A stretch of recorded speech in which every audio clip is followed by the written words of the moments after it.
compare this with the Biden administration. You've got 20% inflation. Consumer confidence is in the toilet since the end of the pandemic. 20% inflation? When was inflation at 20%? The end of the pandemic. Via what metric? Prime age working labor participation remains at historic lows, while a majority of...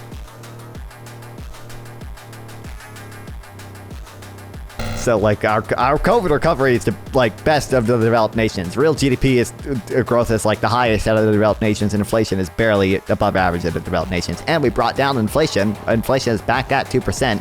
Meanwhile, unemployment did not increase. We had a really soft landing. What was it? Which DEI initiative came from the Biden administration that's slowing things down? The whole monster. That's like the entire. It's the way the whole thing works. Is you have to have different initiatives. I'm going to ask the same question when you're done rambling. I just want to know what one policy or initiative from the Biden admin that's the DEI initiative that's affecting this. I'm going to ask the same thing when you do your platitudes. Oh, you're so Remember, audience guy, whatever, you sound like if you're a black person asking the question, right? He wants to see less of your kind of people in this country when John Doyle is answering this question. If somebody shows the border looking like you, he doesn't want people that look like you to come to this country. Just as a heads up. That's not true, because when I referenced the immigration policy, black Americans were already here. I'm talking about Indians and Chinese and all these other people. So. By the way, if you enjoyed this video, please like and subscribe to help with the algorithm, and consider sending a donation through YouTube Super Thanks to directly support the channel, and I'll make sure to reply. I've seen a few clips of this debate, and people told me it was good. People told me John Doyle, at some points I've seen, he went a little mask off. I've heard Destiny did pretty well. So it should be interesting to watch. Destiny versus John Doyle. Kamala versus Trump. You know, as a political moderate myself, I actually view presidential elections political as a referendum moderate, on the incumbent party, and we are in somewhat of a unique circumstance, given that Joe Biden has not really been leading anything, even though he wears the title of president, but instead his successor, his right-hand man, who spent the last 4 years signing off on everything that they've done together, the fruits of their administration, is now on the campaign trail looking to succeed him in becoming America's next president. I don't know what she would like to be the president of, given that it has become abundantly clear throughout this administration, under her watch, that we don't even have a country anymore. If you remember the issue which launched Donald Trump's presidential campaign in 2015, it was the issue of immigration and sovereignty. America had been expressing anxiety about this issue since the 1990s. Nobody had offered them a political solution until Donald Trump descended from the golden escalator and did so. So he gets into office, and we saw... What was this political solution? He built a wall which clearly didn't even work. Like, John Doyle is straight up Nazi and also a moron, apparently. Welcome back, GBHawk420. Chiba, I don't know how to fucking pronounce it. Yeah, Parent fucking Lee. I've seen the one clip of him saying that he, I don't want less black people. I just want less Chinese and Indians in this debate. I think I've seen like one other clip too. We didn't get any like comprehensive immigration bill when Trump was president. All he did was build 52 miles of wall, which clearly did not do their job. If we saw all these asylum claims happen during Biden's administration, like. Historic actions that worked at combating mass immigration, such as the Remain in Mexico policy, the ending of catch and release, $20 billion moving towards the border wall, actually allocating funds to build the border wall. I mean, immigrants have been more likely to be caught and released under Trump than they were under Biden. 51% of immigrants were deported under Biden, only 49% under Trump. That is including Title 42 on Trump's end, which basically allowed him to deport immigrants a lot more easily because they were like, it was Title 42, his code meant you could turn anyone around.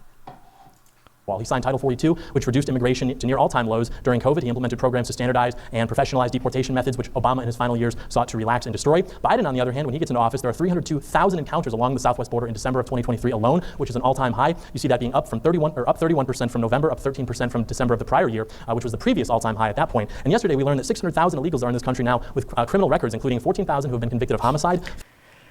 Wait, how many did he say? Up 31% from November, up 13% from December of the prior year, which was the previous all-time high at that point. And yesterday we learned that 600,000 illegals are in this country now. 600,000? With criminal records, including 14,000 who have been convicted of homicide. It's that like people keep quoting that number from like the past 40 years, but wasn't that 13,000? Where is he getting 600,000 from? What is this?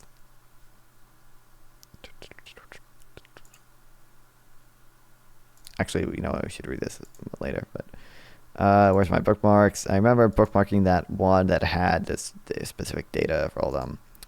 I remember hearing about 13,000 illegal alien murderers roaming through the U.S. That number actually includes people in prisons and covers 40 years. It would indicate illegal immigrants have a lower murder rate than natives. Michael Schellenberg is the CRB, Chair of Politics, Censorship, and Free Speech at the University of Austin. He's not exactly catered, but he's not that much more reliable either. If centrists, conservatives, and classical liberals want to build an alternative to mainstream institutions, they have to have better standards than this. Wild. 15,000 who have been convicted of sexual assault. In the Biden-Harris administration, have lost track of more than 250,000 migrant children, according to the DHS, the Department of Homeland Security. And now we get that number Democrats cited took a look at again. this mess, and they decided they would try to ram a bill through Congress written by 2 Democrats and 1 Republican. The GOP caucus outright rejected this bill because it would have allowed for a minimum of 1.5 million asylum seekers and a maximum of 3 million, and it would write into law catch and release, among other things, that would weaken our southern border. So Republicans in the House, of course, rejected this bill, and Democrats, of course, did this out of political desperation. He realizes catch and release is basically already the law, right? That's kind of how our messed up asylum system works, is that, like, if you claim asylum, we have to give you a court date, assuming you meet the whatever, I don't think it's credible fear. I think it's the lower standard than credible fear. The whatever credible fear. And now they're claiming that Republicans killed this bipartisan bill for fear, political reasons. liberal, That's false. whatever. They killed the bill because it's simply a bad bill. Joe Biden can fix immigration right now if he wanted to. He doesn't. On day 1, rather, he actually restarted catch and release. He stopped the construction of 500 miles of Trump's border wall. He ended the Remain in Mexico policy, and he extended and granted TPS the stay of nearly 600,000 You know what he also did? He also he instituted, like, right after Title 42 ended, he implemented like a new rule that is basically reinstituted Title 42, just a little less strict. If you cross the border without claiming asylum, if you cross the border like illegally without claiming asylum in other countries, you're like presumed ineligible for asylum.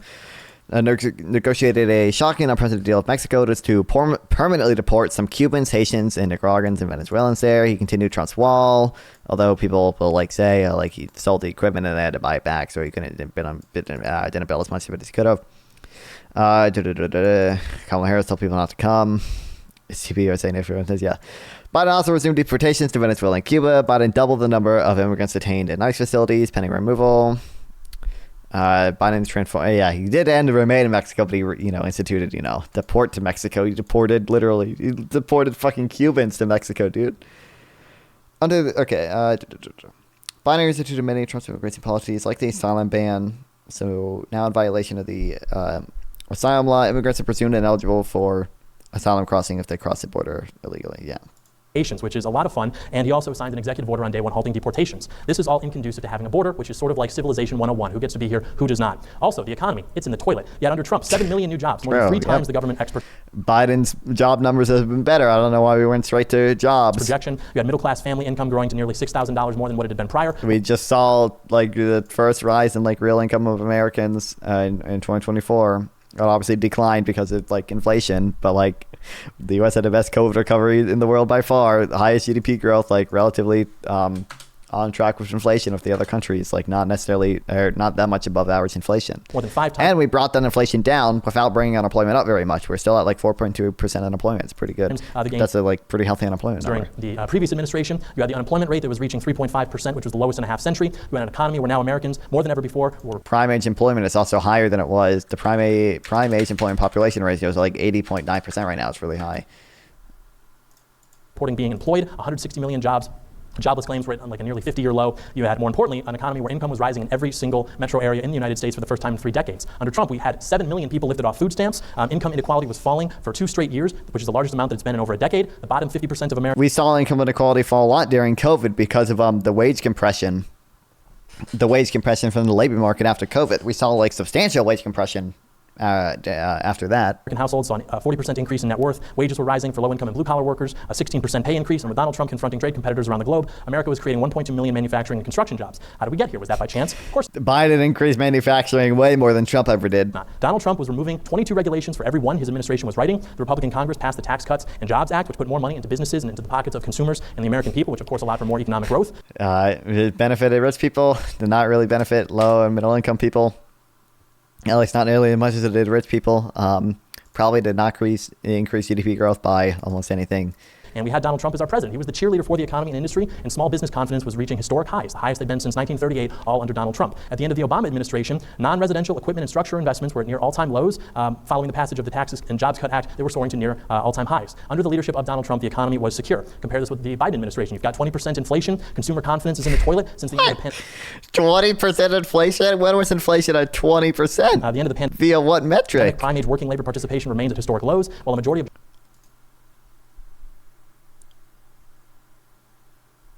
we watched like Destiny react to the vice presidential debate, and he was like, I think you should be able to interrupt conservatives because they just like repeatedly, they lie as easily as they breathe. Prime age employment is near historic lows. It's at like a historic high right now. It's higher than it was pre-COVID. Are you kidding me? Meat has gone up about 40%. I don't eat meat, so I don't know if that's true or not. But it could be, but that doesn't mean inflation is at 20%. I'm not aware of any good metric of inflation that shows it at 20% other than the bullshit methods of inflation like the pre-1983 methodology. But that's not because of meat prices or anything. It's because of shelter prices, which it shouldn't even include in inflation. Jobs have been created on net have all gone to immigrants. The job growth that Biden says. Oh, immigrants literally save the U.S. economy, and they complain. Again, prime age employment population ratio is at all-time high. I don't know where I put the data of immigrants. Yeah, like the reason, like the native-born population, the native-born workforce didn't under Obama. What didn't exist? Inflation. Inflation did in fact exist under both Obama and Trump. I think it was at almost 4% under Obama at one point because of the 2008 shit. But what was I going to say? Oh, like the native-born population, workforce is not increasing in population. It decreased in population because a lot of boomers retired, and you know who took those jobs because boomers retired? Immigrants. Like immigrants are like a big reason why our GDP growth is so strong. He takes credit for all the jobs that we've made in the recovery from COVID. On net, all of those are going to like if you look at the prime age ratios, it's actually like employment is still higher for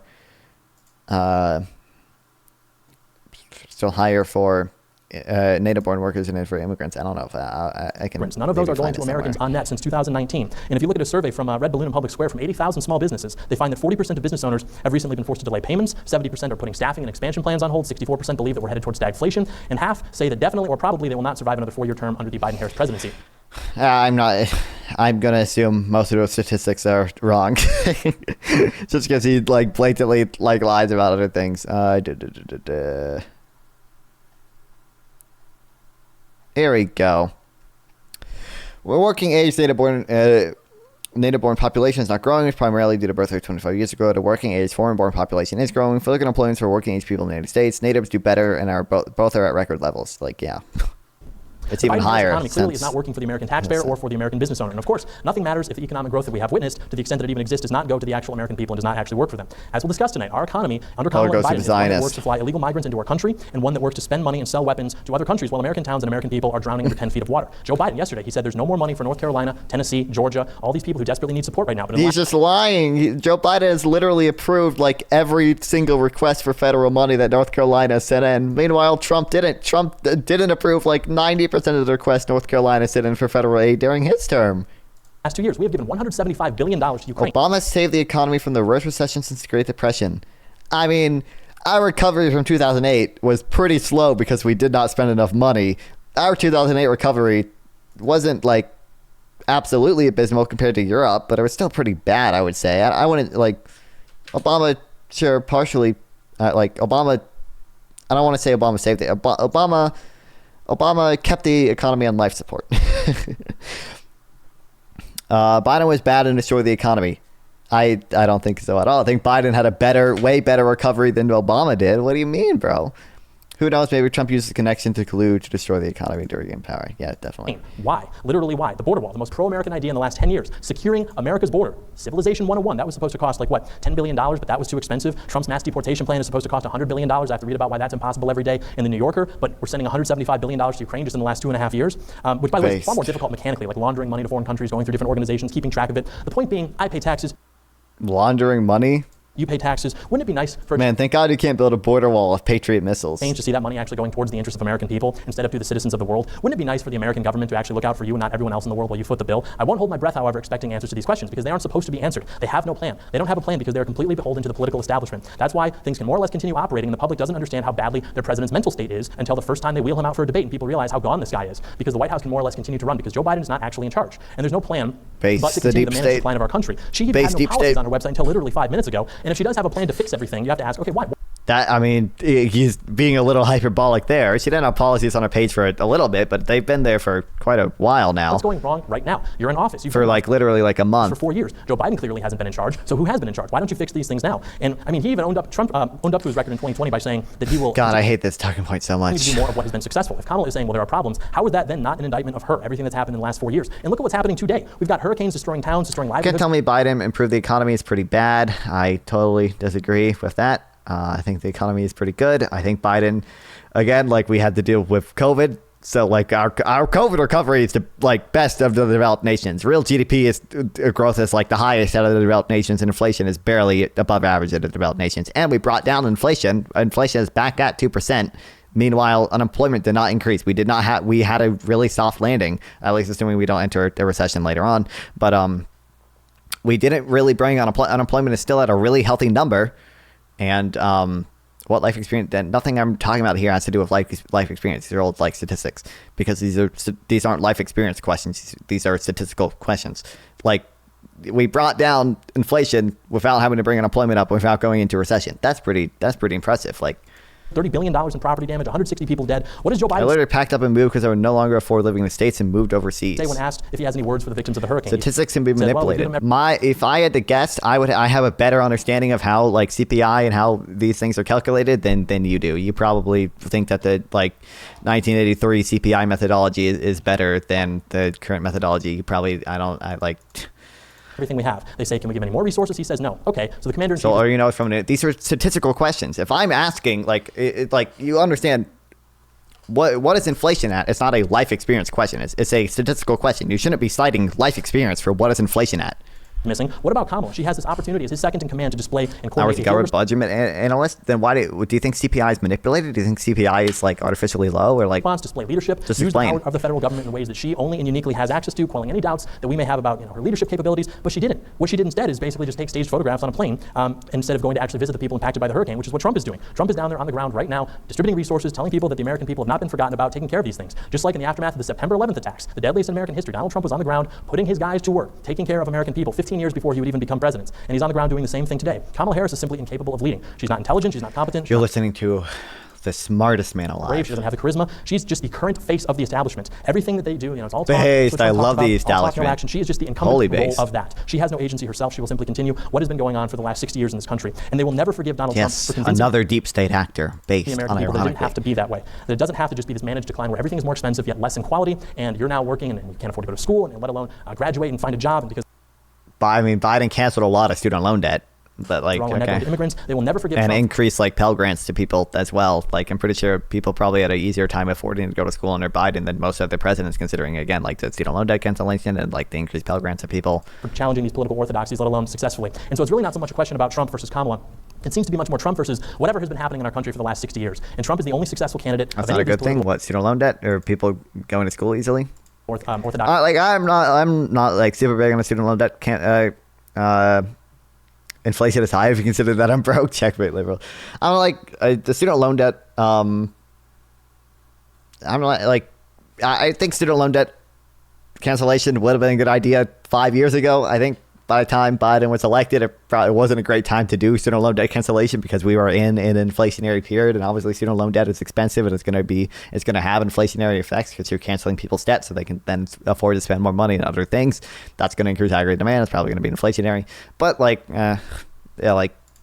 I think students were probably put in a bad situation where they really only had two options because so many jobs require college degrees. That's probably okay to cancel student loan debt. Like To be able to break free from them. And Kamala is just the incumbent candidate with the blessing and backing of the entire political establishment. So if you want things to continue how they've been going for the last 4 years and broadly speaking the last 60 years, then you can support Kamala. But if you actually want to create opportunities that will meaningfully change our country and make it great again, then the obvious choice is Donald J. Trump for president. Thank you.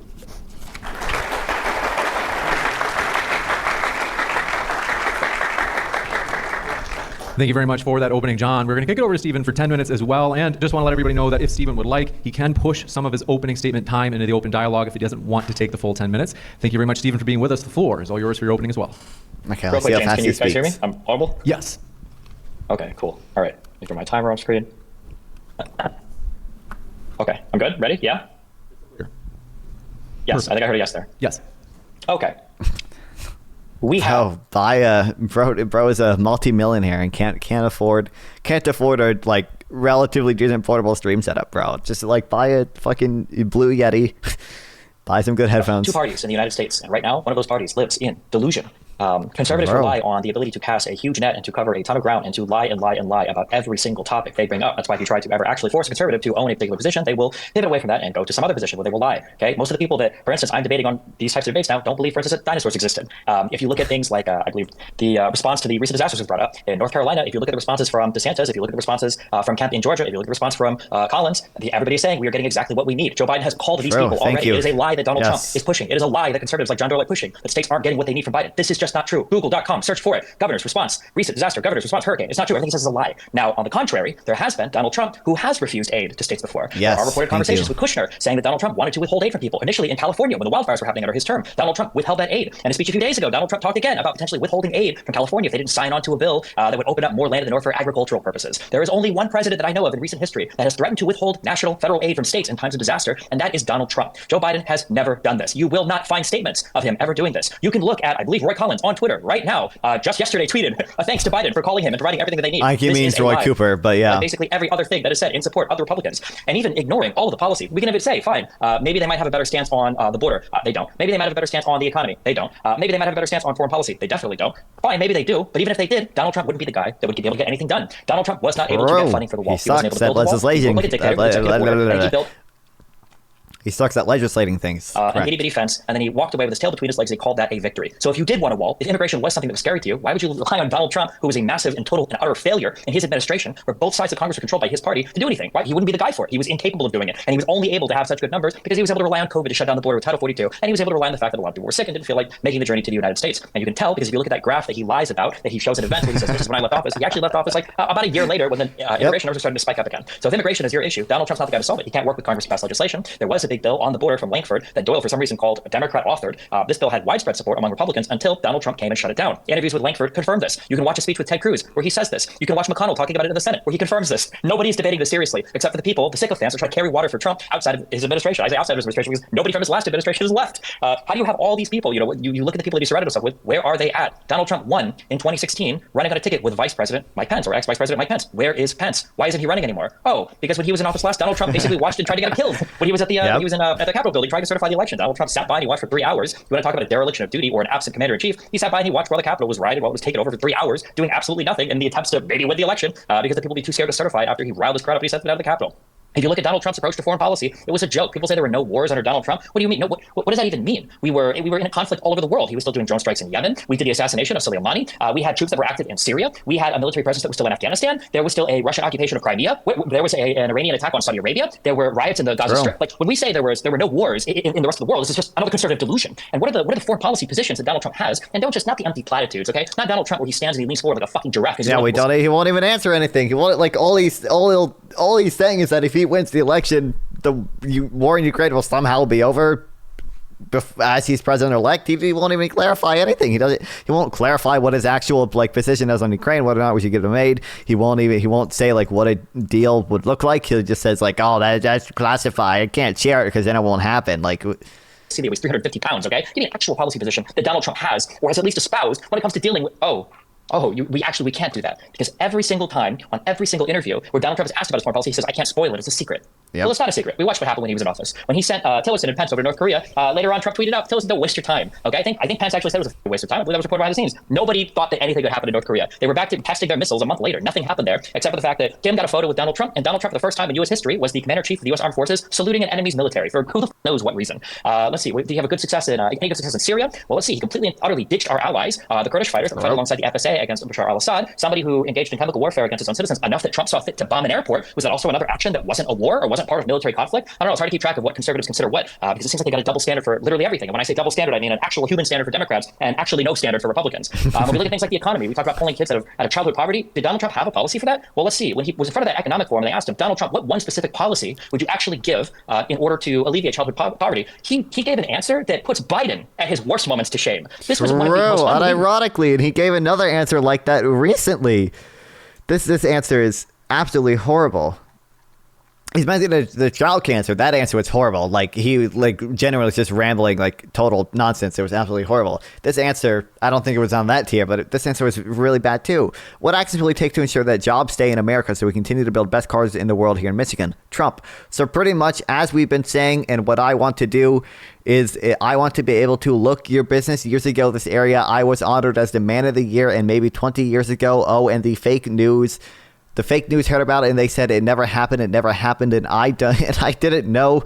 I didn't know who it was. It was a group that honored me as man of the year. The fakers back there, the fake news, but they said and they looked and they said it never happened, but I swear it happened, and it did happen. I was a man of the year.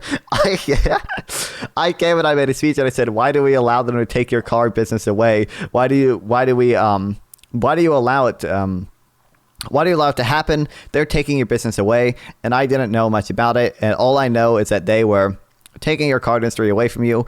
They said it never happened, and lo and behold, somebody said, I remember the event. And then we found out, and we had everything. We got the awards. We had everything. It did happen, but I gave a speech at which time it was pretty controversial. Like, are you fucking kidding me? They asked him about, like, what policy he would implement, and only talked about is, like, some group giving him a reward. Like, what the fuck, dude? Yeah, if Biden gave that answer, conservatives would be fucking ruthless. Well, word salads I've ever heard of mine. Not mention the fact that Biden tried to hide the fact that Biden was not fit for office and had to drop out of the race. They lied about it. So true, dude. Reading convicted felon Trump's words is both hilarious and nearly impossible to make sense of it. Yes, accurate. I don't know. I think Trump is way more unfit for office than Biden ever is, as you know. That's what he just went over. Like that. Like, this answer is horrible. He's clearly way more morally unfit for office than Biden is. But entire life, I thought the man was either about to have a stroke or was halfway through one by the time he finished his answer to that question. But again, Republicans have absolutely no standards. They do not live in reality. They think that oil is a self-replenishing thing that comes from the ground because dinosaurs weren't real. Half of them think the Earth is 6,000 years old. We had all these predictions about COVID and the mRNA vaccines and the Chinese-made virus in the lab that didn't come true. Nothing the conservatives have said has come true in terms of all the fear-mongering they did. Nothing. We had 4 years of Biden. Where's my communism? Where was the destruction of the country? It's not here. We've got Donald Trump who wants to come into the next administration to do what? Put 10 or 20% tariffs on everything? What, is he going to go back on the U.S., Mexico, Canada, the North American Free Trade Agreement, the one that he was so proud of that superseded NAFTA? Is he going to destroy that so that he can tariff everything? Or is he just speaking empty platitudes? Or, more likely, does Donald Trump not even really know what a tariff is? Does Donald Trump know? I didn't even consider that. Yeah, he would have to go back on that deal that he authored. I totally did not consider that he would actually have to go back on that deal that he withdrew from NAFTA to make that fucking deal. And I also, while we're on the free trade thing, he also withdrew from the Trans-Pacific Partnership, which was a horrible fucking decision. But the difference between a trade deficit and a budget deficit and our national debt, you might want to, defend him and say, well, I'm sure he does know the difference. But then if that's the case, why is it that in the 4 years of Donald Trump, where our economy was doing so well, like an absolute idiot? We were running record deficits before COVID? Why was this happening? If Donald Trump and the Republicans are so good about tackling our debt and doing something about the deficit, why was he still running record deficits while the economy was exploding 20-25% year over year over year? Why was Donald Trump trying to use Twitter to bully Powell, to bully the Federal Reserve, to keep interest rates low? Why was Donald Trump sending his Department of Justice into the states to try to fabricate election results? The central bank independence thing is huge and needs to be drilled down on more. Yeah, Trump wants to end the independence of the Federal Reserve, and he hated Jerome Powell's first term. Like, it is a horrible thing that is like horribly inflationary as well, but people just don't understand it. Why was Donald Trump trying to bully Jeff Sessions or Comey or Christopher Wray to kill investigations related to him or people around him when people in his close company, like Roger Stone, were directly communicating with foreign adversaries in order to leak information about about the Democrats? Donald Trump is easily one of the worst presidents of all time, and his character should reflect on the people that defend him as well. Because remember, the only way to defend Donald Trump is to ignore reality, to be delusional, to pretend that everything under his administration didn't happen, to pretend that things under Biden have happened that haven't happened, and to pretend that somehow in the future he's going to be able to do all of these things that he had a monumental failure of attempting during his 4 years. And remember, it's going to be with an entirely new administration because nobody that works with Trump ever wants to work with him again because either they see that Trump is corrupt or he calls them a rhino. And so now we have a new Trump. We've got a new vice president with Trump, a guy that said he would co-sign onto all of the malicious activity that Trump wants to do, which Pence wasn't willing to go along with. God knows who he'd want to staff the Department of Justice with, or what any of his other cabinet positions would be like. And God help us all. Even if Trump loses the election, honestly, even if he loses the election by a landslide, the fact that there are so many tens of millions of Americans that have been lied to and tricked and deceived by the figures that were supposed to be at the left. Remember when we were supposed to have a George Soros controlling all of our communications, and instead we got an Elon Musk who is full-throatedly, avowedly, pro-Trump and posting AI misinformation about Kamala Harris, on a social media platform. Remember when the Hunter Biden laptop suppression was like the worst thing that's ever happened to the world, and then we get a JD Vance leak, and all of a sudden now Republicans believe in foreign interference. Now people leaking stuff about actual politicians. Believe it or not, Hunter Biden never ran for anything. I don't know if people remember that or not. Now it's a huge problem. Censoring stories was supposed to be the worst thing. We care about doxing, we care about all these things now. It's crazy how Republicans discover morality and standards whenever they have to levy any type of criticism to the left. I just wish that at some point they would live up to a single standard or apply anything consistently across the board. Thank you very much for that 10-minute opening statement as well, Stephen. We are going to switch it back to John for his 5-minute rebuttal. John, thanks very much. The floor is yours. Microphone. It seemed to me like there was a lot there that was generally just firing from the hip at Republicans and specifically Donald Trump. And I think what it gets down to, which is what this debate often does, is just competing views of. He directly addressed 80% of your fucking bullshit claims, but okay, I guess that's just firing from the hip. How politics actually works in this country. Destiny seems to be somebody who has faith in the In 1 month, this mess is going to be over. into the system generally speaking yeah. to do its job. And Donald Trump's political project is exactly the opposite of that. Donald Trump's political project was to go in and drain the swamp. And as anybody who's a Trump supporter knows, and maybe Did he succeed at did he succeed at that at all? Did he drain the swamp? Is the swamp drained? I thought you were saying I guess the swamp came back when Biden was elected. Did Biden repump the swamp? Even laments that did not exactly happen in his first administration. And it's because Donald Trump was the first president under the Republican ticket who was not awarded a mechanically functioning administration. Even George Bush, who I don't think anyone here maybe is a fan. That is firing from the hip, purely emotions. I mean, I don't know if John Doyle said anything about censorship, but I mean, he was directly addressing the point he was addressing there. I don't think that was firing from the hip. I think that was addressing that conservatives seem to have double standards in this case. Also, welcome to the stream. And of the way that his administration functioned. But that administration functioned as it should have in the sense that George Bush was able to delegate and get things done. Donald Trump was not able to do this because there were so many people who understood that he was simply an irritant to an otherwise functioning, well-oiled machine, which is the Washington establishment. They didn't necessarily want to hitch their cart to that and taint a resume, or you had Reince Priebus. Is it a bot? Is it place your bets? Is it a bot?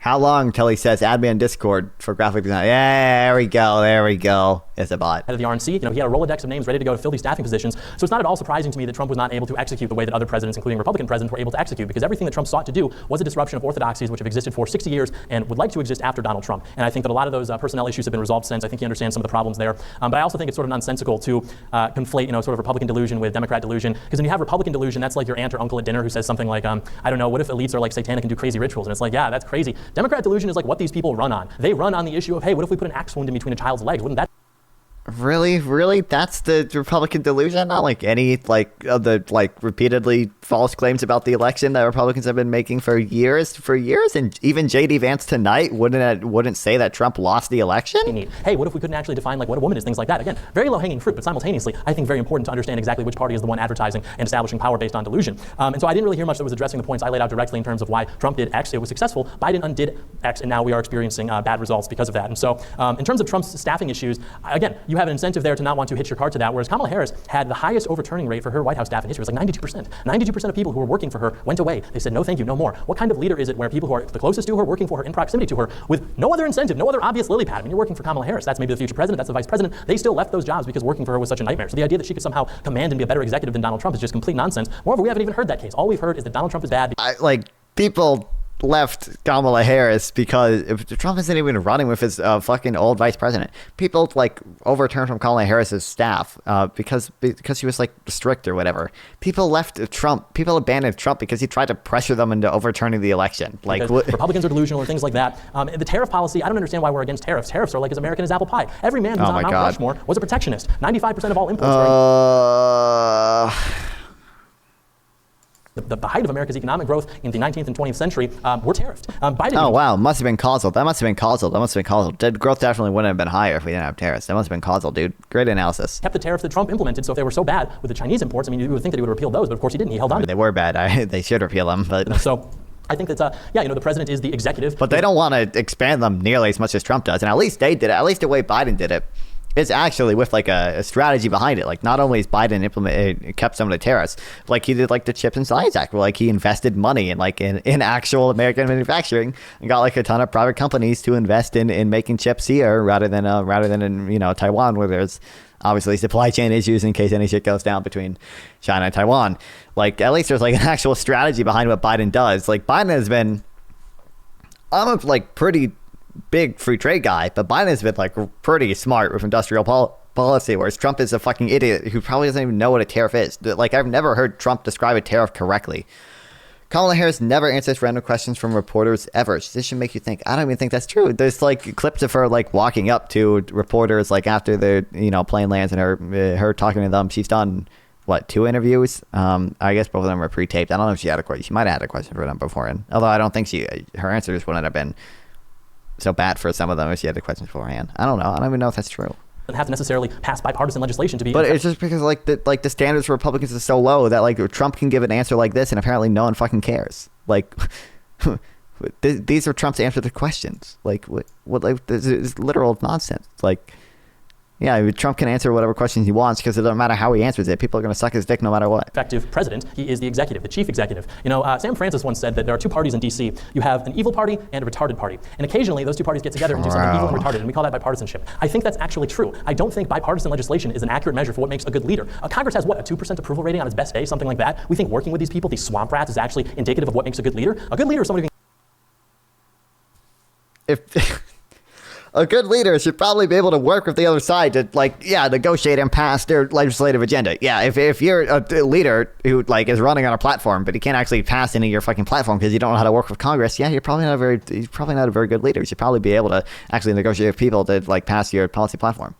can get in there and just pass his legislation through. We'll figure out the legality. I shouldn't say. We'll pass his legislation, and it gets held up in the courts as it often did with Trump, for example, when he was trying to work through the executive branch and get these different things done. Again, he passed what? The tax cut. Why? Because even though we maybe agree with tax cuts, ultimately the people who are in charge don't really have a problem with tax cuts. So you have deficit spending, like he said, when the government's taking in less revenue. I don't know what that deficit was precisely, but I bet that it was bigger than the amount that the wall would have cost. Why can't we have a wall? Why can't we have mass deportation? Because immigration is what benefits the ruling class, because we have more people coming in from other countries. They are reliant upon the establishment for money, opportunities, etc., which are then taken away from American citizens, as we've seen with the job growth. True. As we see Immigration benefits the ruling class, but somehow only the ruling class. Somehow it hurts the working class, but benefits the ruling with class. money that's going for relief, all sorts of different things. The Haitians, I don't know why, I was driving through Ohio to get here. I never thought I'd see a Haitian in Ohio. Nothing against Haitians, it's just, peas, apples and oranges, I guess. I don't know. But that should not be happening. We should not be prioritizing the interests of other people from all over the world like we have Something tells me he has something against Haitians. I think deep down he might have something against Haitians, guys. during this administration. And Donald Trump dared to say that we can actually put America first. And that is why they have done everything in their power, be it lawsuits to assassination attempts, which my opponent this evening makes jokes about and thinks they're actually warranted, to stop this man. Because he upsets those orthodoxies in a way that no one else dared to. Thank you very much for that 5-minute rebuttal. We'll switch back to Stephen for his 5-minute rebuttal. Stephen, the floor is yours. Okay, tell me when I'm getting on time, okay? Because I don't have time in front of me, okay? Will do.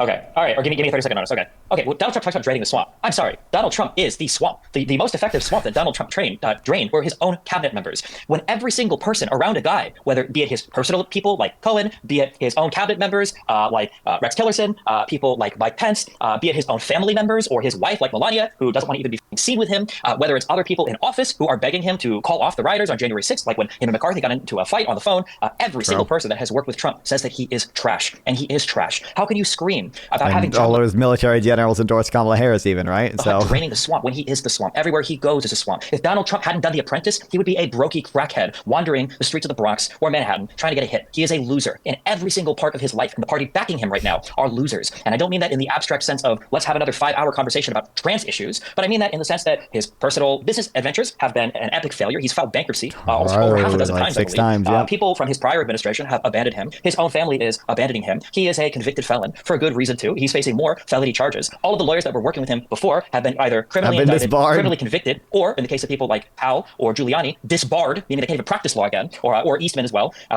So the idea that we need to drain the swamp. Trump is the swamp, and he surrounds himself with the swamp. I've never seen people so gleefully line up to celebrate when a guy says, I fired the bad people, ignoring the fact that he hired the bad people too. You can't complain and cry about your own administration when it's your administration. And if you want to, that's fine, you could do that, but it just goes to further prove my point. Donald Trump is not the guy for the job. Even if you hate Kamala Harris, even if you think that Donald Trump's policies are good, he's clearly an ineffective leader, and I'm not willing to sit by for another 4 years while this guy takes another run at the office to see if maybe he can figure out how to do his job this time, because he clearly was incapable of doing it last time. The Republicans, for the first time in the history of the United States Congress, weren't even able to keep their majority speaker seat because there was so much infighting in the party. It's absolutely insane that we would look at a party like this and think they're capable of governing. That you have a president that is trying to aggressively witch hunt into the ground all these people. You want to bring up concrete facts again. Look at Roy Collins' response in North Carolina today compared to under Trump's administration when they put in a request for I think he keeps calling him Roy Collins. It's Roy Cooper. I'm North Carolina. His name is Roy Cooper.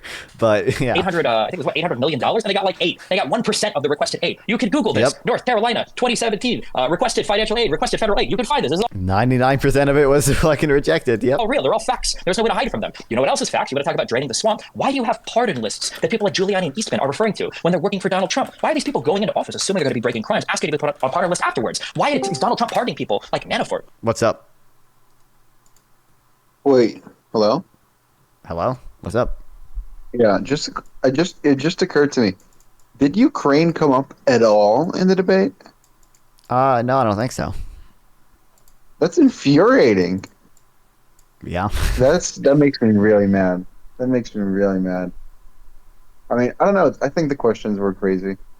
I don't know if you do, but yeah, I don't know. People don't care about Ukraine. I think this is so incredible. It's so crazy. I mean, this is a nation being invaded by like an evil fascist force. It's just don't say. Well, but Trump can't share anything, you know, because if he like shares it, you know, like it won't happen. You know, it's kind of like you know, it's kind of like if you make like a wish, you know, and like you say it out loud, like it won't happen. It's like that. I think Trump made like a wish that like the war in Ukraine ends, but like, you know, if he says it out loud, like what a good reference, dude. Yeah. No, swear to God, I mean that one went. This was one of the craziest messages I've ever seen. This is like, I don't know, cope on. Oh wait, he's got a great fucking in chat. Ukraine. What about Western North Carolina? Like with Destiny literally just like perfectly addressed. That and later the article is open on my screen right now. Trump literally denied 99% of the aid that North Carolina wanted, and Biden has approved all of the aid that North Carolina wanted. Like what the fuck? You live in a different world. Yeah. So when I said in the debate, I meant the vice presidential debate, not in the John Doyle debate. Yeah, I know. Yeah, but I don't think. Yeah, Ukraine. Yeah, no, I mean to the chatter in chat. I mean, yeah, North Carolina. We again, Trump literally denied 99% of the aid. You can just look it up. Destiny is correct. This is what. Look, maybe you're just not informed. That's fine. But the people you listen to actively hope you're uninformed or just are lying to you, because you can just look it up. You can just open Google and you can just look it up. You can just open DuckDuckGo and you can just look it up. You can just open Bing and just look it up. Just slightly be informed, please. I know your guy just, you know, when there was the hurricane under him, he went to Puerto Rico and he just threw away, what do you call them, like the blankets or shirts, like it's like was a free ball or something, like, you know, for photo ops, and did nothing. And he's lying right now about governors not being able to get aid. You can see, so there was a clip compilation on Twitter, just like someone showed what Destiny said, and then immediately all the governors were saying, yeah, we called the president, we got what we needed, and we appreciate the president. But I mean, look, you can do one of two things. You can either say, I don't care about the facts because of some other issue. That's fine. You can say that, or you can just admit you're wrong. But don't try to do this thing. It's so I don't know, blatantly partisan. Just admit, yeah, your guy denied 99% of the aid. But so what? Because you know, millions of migrants through the southern border. Okay, so therefore it's better. You can say that. But don't pretend. It's gross. That's my take. I don't know. But yeah, I don't know. It's just, why in the VP debate was Ukraine not a topic? But like, I don't know, man. I don't know. I thought the debate was too. I thought the moderators were more fair because they didn't just give, you know, Vance the last word on everything. Yeah. But I thought the questions were balanced, I guess. But it could have been more well structured. I mean, I thought it was balanced, but kind of schizophrenic the way the questions were. I don't know. That's my impression. Yeah, I don't know. Either way, what do you think of the John Doyle debate? I mean, I'm only 20 minutes in, but yeah, dude, it's insane to me that like, yeah, John Doyle in his opening statement just like so like blatantly like lies. Like he just like I don't know. Like one thing I remember is like prime age employment is at an all-time low, and it's just like no, like just like literally look it up. Like you could just go to the Fred data and like it's at all-time highs. It's at 80.9%. Like what? Yeah, this is what I mean when I say like the John Doyle types. Their populism is built on this type of populism is built on an axiom. It's not like you look at the facts and then you conclude things are going bad. It's like kind of a starting place of like, yeah, things are bad, and it like appeals to the psyche of people, right? I mean, people want to feel like victims. People want to feel like a movie where everyone's against them and like, you know, the world's about to end. But really, no, it's not backed up by any of the data. But if you say enough times, here's the disagreement between me and Destiny. Destiny believes things are going good. I believe things are going badly, and we need to change. Right? Like that sounds cool. It sounds fun. You don't need to think much, right? So I don't know how you build a narrative where you show people the facts instead of like what feels good. But yeah, John Doyle, you're going to see this throughout the debate. All of what he does is just, I believe things are going bad. Things are going bad. Did you get to the DEI part? No, You're 20 minutes only in, 30 so. minutes in. Bro, 8:55. tell me, DM me when you get to the DEI part. It's, bro, John Doyle got like demolished. Damn. Yeah, or remolished. I don't know because fuck, crazy. But either way, yeah. Well, Yeah, okay. I don't know. It just occurred to me that Ukraine didn't come up, and that makes me sad because, they're fighting for their country against like a fascist empire. That's a bad thing, and you should care about people dying in a ditch because of Putin, even though it doesn't affect your immediate neighborhood. Okay, don't be an egoist piece of shit. But they're leaving bad. North Carolina behind. Those Patriot missiles could have gone to North Carolina, and they could have shot down the hurricane. Yeah, dude. Yeah, dude. Exactly. I mean, yeah, I agree. Well, so long. Bye-bye. Yep. Who's proven to work in Ukraine, the thing, and taking money without declaring it, the things that the Republicans so desperately have been trying to accuse Hunter Biden of doing for years. Why is Donald Trump pardoning people like Blackwater contractors who were responsible for massacres in the country of Iraq? I thought we didn't like foreign intervention. I thought we didn't like this type of like foreign policy. I guess unless Donald Trump is saying things like we're going to kill the terrorist families, or we're going to take all the Syrian oil fields. I wish the Republican delusion was just about dinosaurs or oil, but unfortunately, the Republican delusion runs far deeper and is far sicker. You heard Doyle laugh and joke and say, well, you got to pass legislation and figure out the legality afterwards. He's joking, but that's not a joke. That was the plan on January 6th. That's why Eastman said, we're going to try this particular thing, but if it gets tested to the courts, we'll probably lose 2-7. No, we'll probably lose 0-9. We'll probably lose every single Supreme Court justice. But you know what? I bet it won't even make it to court because it's a major political question. We're not even going to touch it. That was the whole plan to overthrow the election. 80% of Republicans still to this day don't even believe that the results of the last election were real.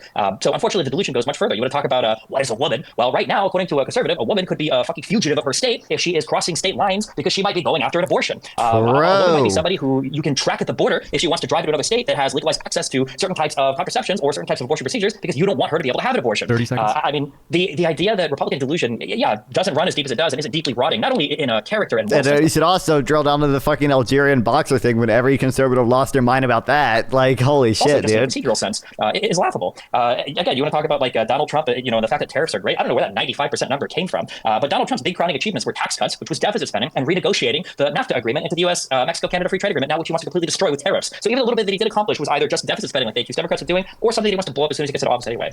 Time. Thank you very much, Stephen. We'll now move into the prepared questions. So I have one for each of you. We'll start with John. This is one that I think was briefly alluded to, but I want to give you a chance to both talk on this. As I mentioned earlier, John will have 5 minutes to respond, and then Destiny will have a 3-minute rebuttal to that response.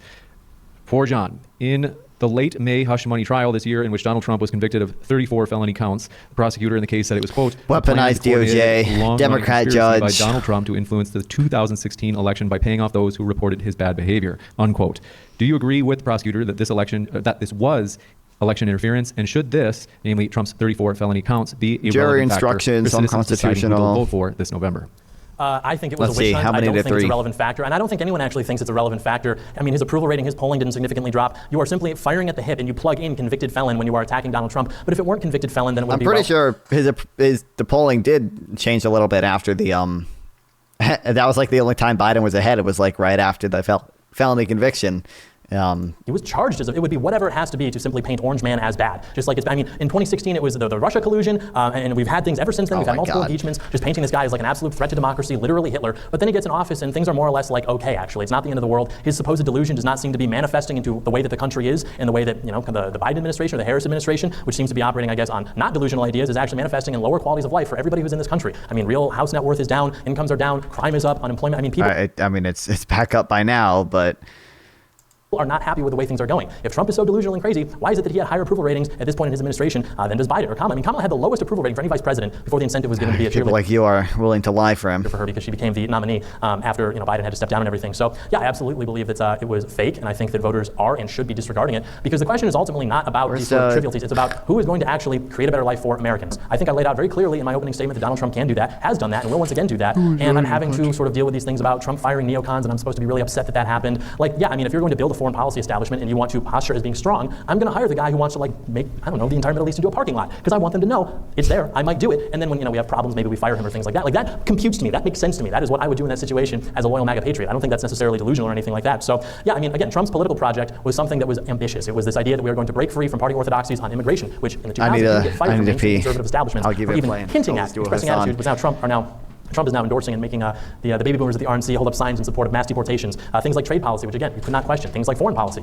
I mean, your measure of republicanism up until Donald Trump was your expressed support for the wars in particularly Iraq, but broadly speaking, the Middle East. How Republican you are was defined by that. And then Donald Trump gets on stage with Jeb Bush and says, actually, the towers came down under your brother. We weren't safe. It was a big fat mistake. And he was booed. People forget that. He was booed by everybody in the audience, all the donors, all the special interests. And so this guy's not a leader. Yet in the last 10 years, he has wrestled control of the party and made it his own. I don't care if the swamp has a problem with that and there are hurdles. Obviously, we're trying to drain the swamp. Do you think these people are going to go kicking and screaming? I mean, they're theater kids. What else would they do if not work in D.C. as complete losers and sycophants? So yeah, that doesn't come as a surprise to me at all that there are going to be these problems. But remember, in 2020, he's out of office. You've got primary campaigns coming from DeSantis. People are blaming him for the disappointing midterm results. All these things. He manages to still wrestle control of his party to where now his transition team, the people in charge of filling his next administration, are loyalists. They are his family as opposed to the neocons and swamp rats they were. He's learned his lesson. This guy has managed to wrestle control of the Republican Party and make it more into his own. The entire RNC is Donald Trump Lollapalooza. I mean, this guy is the leader of the Republican Party, which is why when I drive here through the heartland of the country, I see Trump flags and Trump bumper stickers because people understand that what Donald Trump means is a rejection of whatever the establishment orthodoxy is. It is a political identity that says, no thank you, I don't like what's going on, and that is why people love him, that is why people take bullets for him, and that is why people will stand out in the cold rain to see this guy speak whenever he goes. Kamala doesn't draw crowds like that, Obama could, but no other Democrat politician can even come close because there's no energy, because people don't actually believe that these people have a vision for the country. They simply don't like Trump, which is why Destiny has not outlined a vision for the country. He simply does not like Trump. He is the same. I'm here tonight with you, the people, like Trump was. Destiny, like Kamala, his candidate, they are liking this way, are coming in remotely. It is 1-to-1.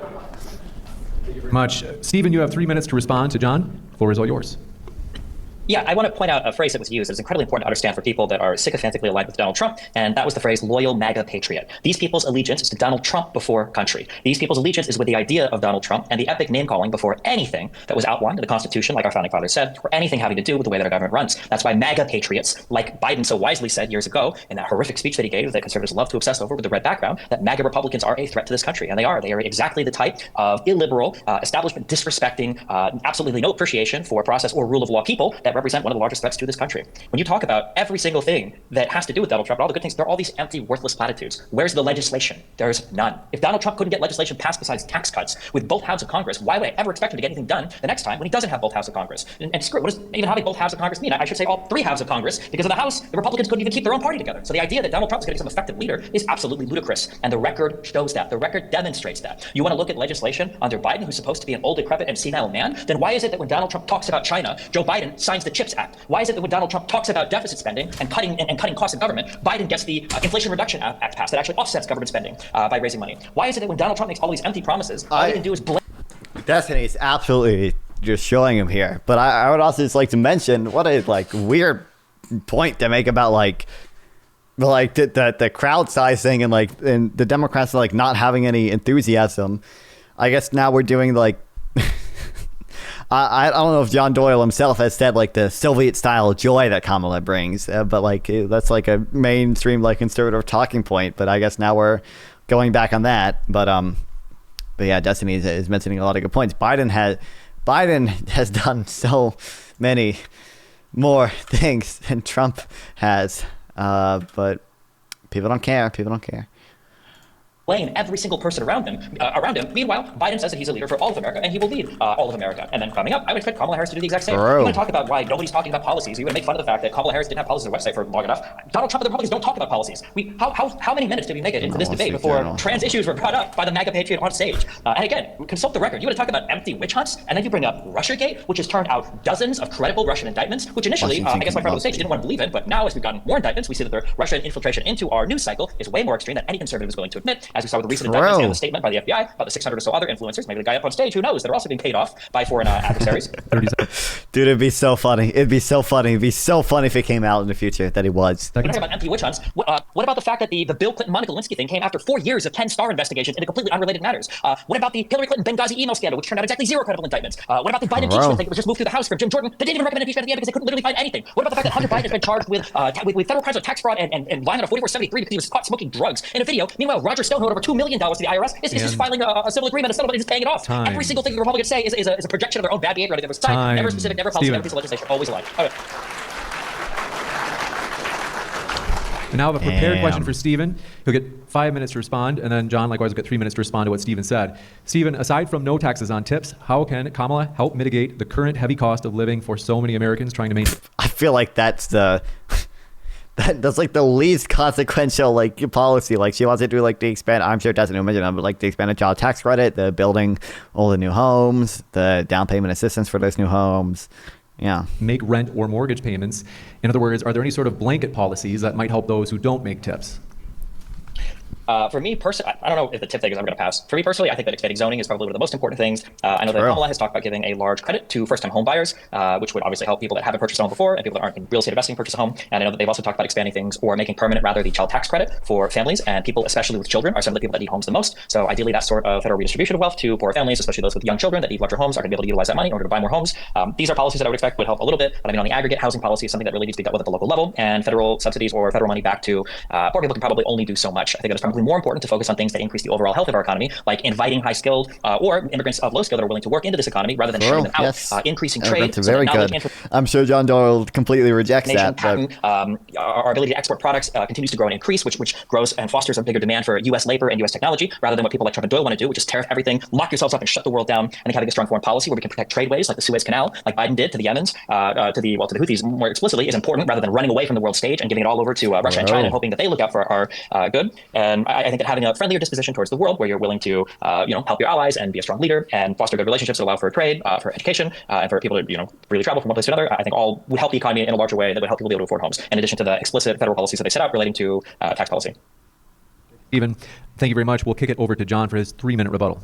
I would just say that in the phrase loyal MAGA patriot, you must understand that contained within that you have the phrase MAGA, which of course the A in MAGA stands for America. So I am a loyal American patriot, and I'm also a loyal MAGA patriot. And the difference specifically in this political context is that MAGA means make America great again, which implies that we used to be a great country, and now we're not so great, but we can restore that. That is something that we just have a fundamental disagreement on. Destiny seems to think that everything is going very well, and if it's maybe not, it's not because the political establishment has some sort of interest to harm the citizens of this country. It's just because we haven't exactly tweaked the policy in the way that it needs to be written, and so maybe if we just hire the right staff or something, everything is bad and in terms evil. of the president not getting policy done, again, I disbelieve that the Congress will actually pass legislation. I mean, famously, for example, Republicans can get tax cuts passed. Great. Democrats can get infrastructure bills passed. Great. These are not things that really, when it comes down to it, change the way our system works. I mean, you have money either being put back into our pockets or money being redirected into, to stimulate the economy because they tend to like the demand side of the curve a little bit more. The president is the chief executive. Donald Trump can get in there and he can still legislate through the executive branch and get things done because his job is to enforce law. The laws are on How American. books. Joe Biden legislate through the executive branch, just like the founding fathers wanted. To not enforce those laws, to literally remove barricades from the southern border that were otherwise there so that migrants can come to the country illegally. And again, he ended on day one catch and release. These people are just in the country. They're criminals. They're other. I mean, some I assume are good people. But the point is, we don't know who these people are, and our government should be accountable to the American people. I mean, even as someone who's pro-democracy, I should think that you should appreciate that more so than this idea that we're somehow reliant on immigrants, let alone for labor or something. I believe in American exceptionalism. I don't think that we need anybody else in the world to show America how to build a society. I think that the West, broadly speaking, built the modern world. I think we have plenty of people here. I don't think that we need these people coming over from other countries to take jobs that would otherwise go to Americans, especially when American bro has not seen the Wikipedia page for lump of labor fallacy. College graduates can't get jobs. They're sitting through multiple interviews if they're even lucky to get interviews. They're not able to work in the fields that they go into to college for. And so I don't think it's very patriotic to then take those jobs and offer them up to whoever wants to come over here from China or India or wherever. It's dumb. Markets are dynamic.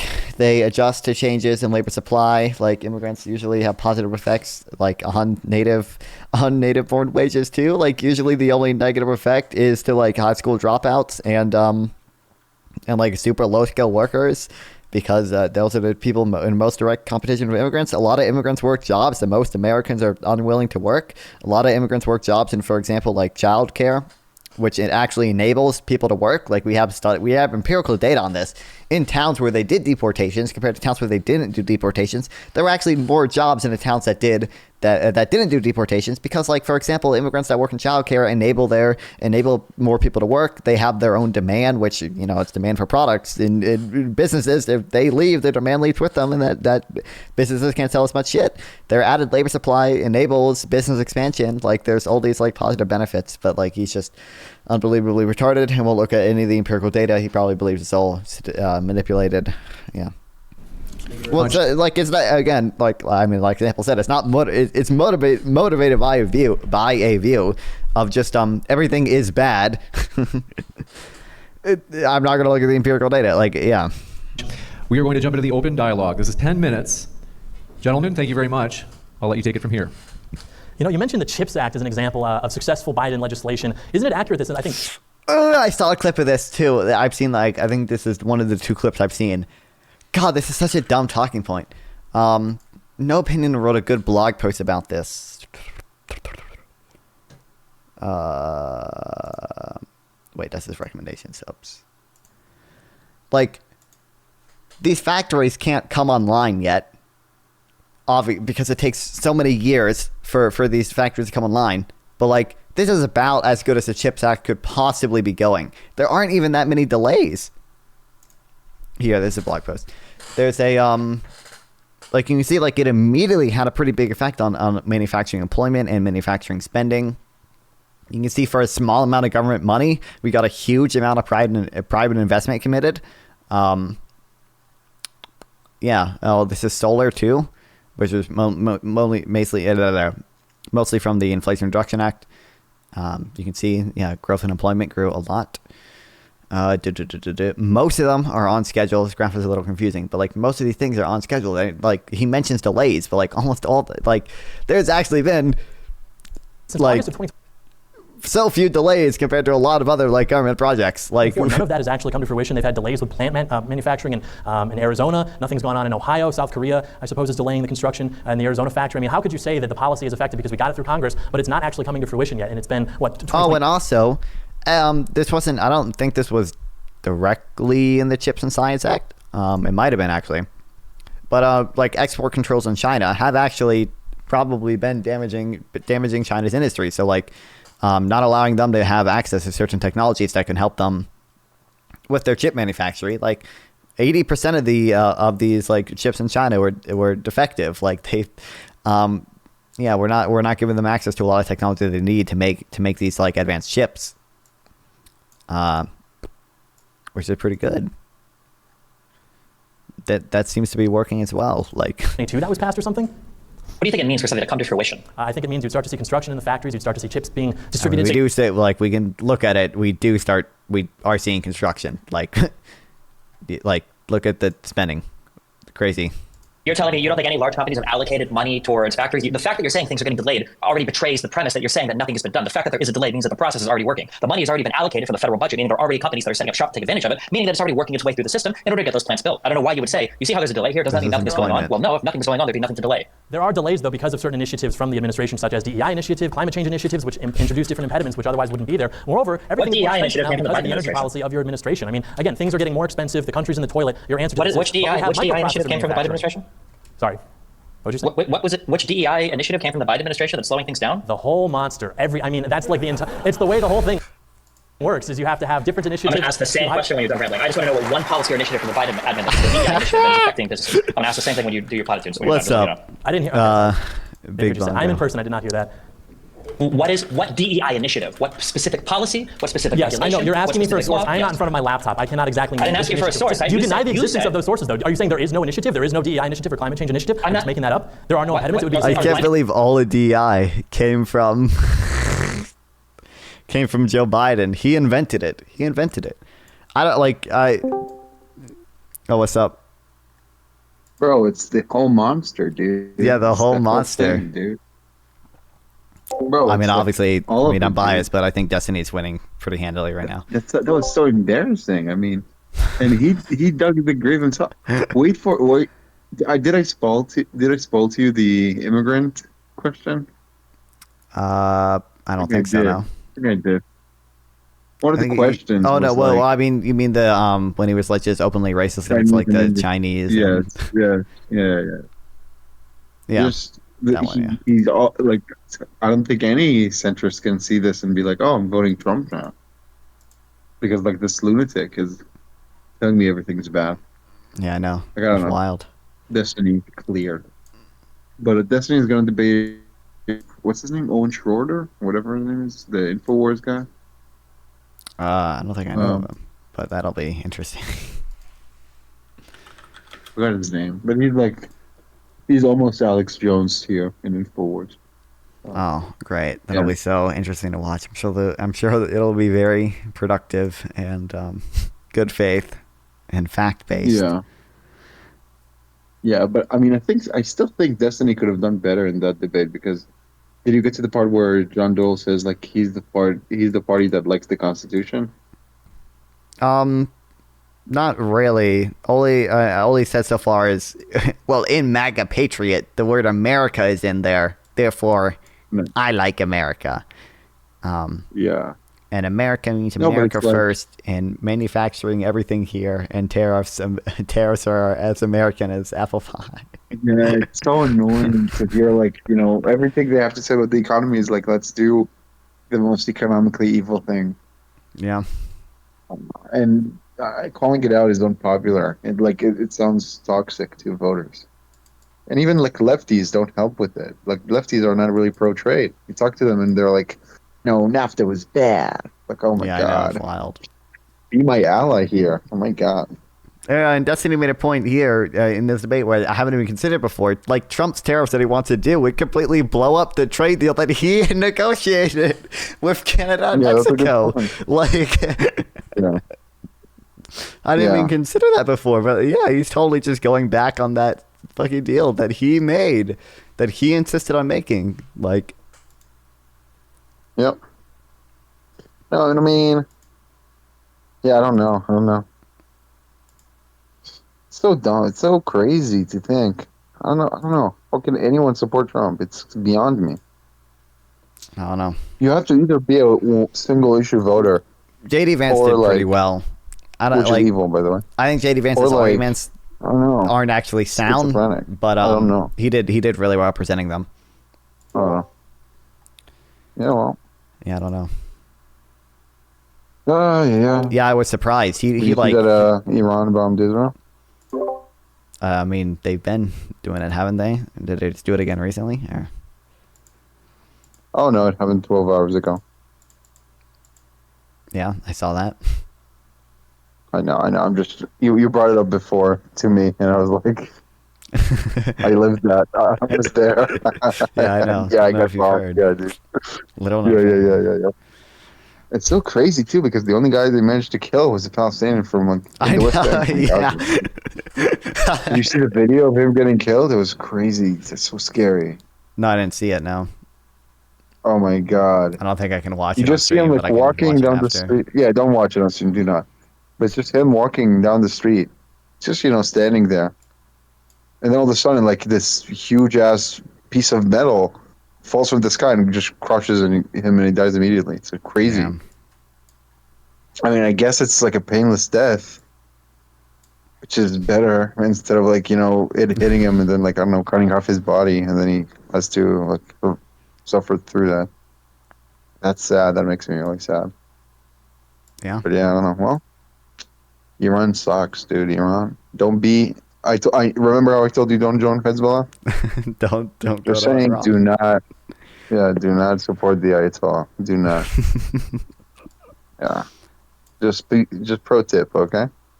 But yeah, that's it. Yeah. It's funny to I'm you- pro-Palestine. Trump You said- administration? Okay, well, the audience It was did it like you think fuck Israel. Like, When you said it means nothing. DI initiatives, church initiatives, like none of these words are boogeyman. They mean nothing. You're just saying. I don't want America invaded, and I want mass deportations. That's why I'm voting for Trump. I don't think mass deportations would accomplish anything that you think that they would accomplish. I don't think they would lower inflation. I don't think they would lower housing prices. I think they would probably decrease wages for Americans. I don't think they would actually increase wages for Americans. Lump of labor fallacy and all that. I think they're like totally ineffective, and they're just going to make people scared. They're going to make legal immigrants scared. Trump tried to do some small scale deportations during his first term, and he immediately went back on it because it was like hugely unpopular. Immigrants were like terrified, and they all had to like carry their papers on them because they were terrified that if like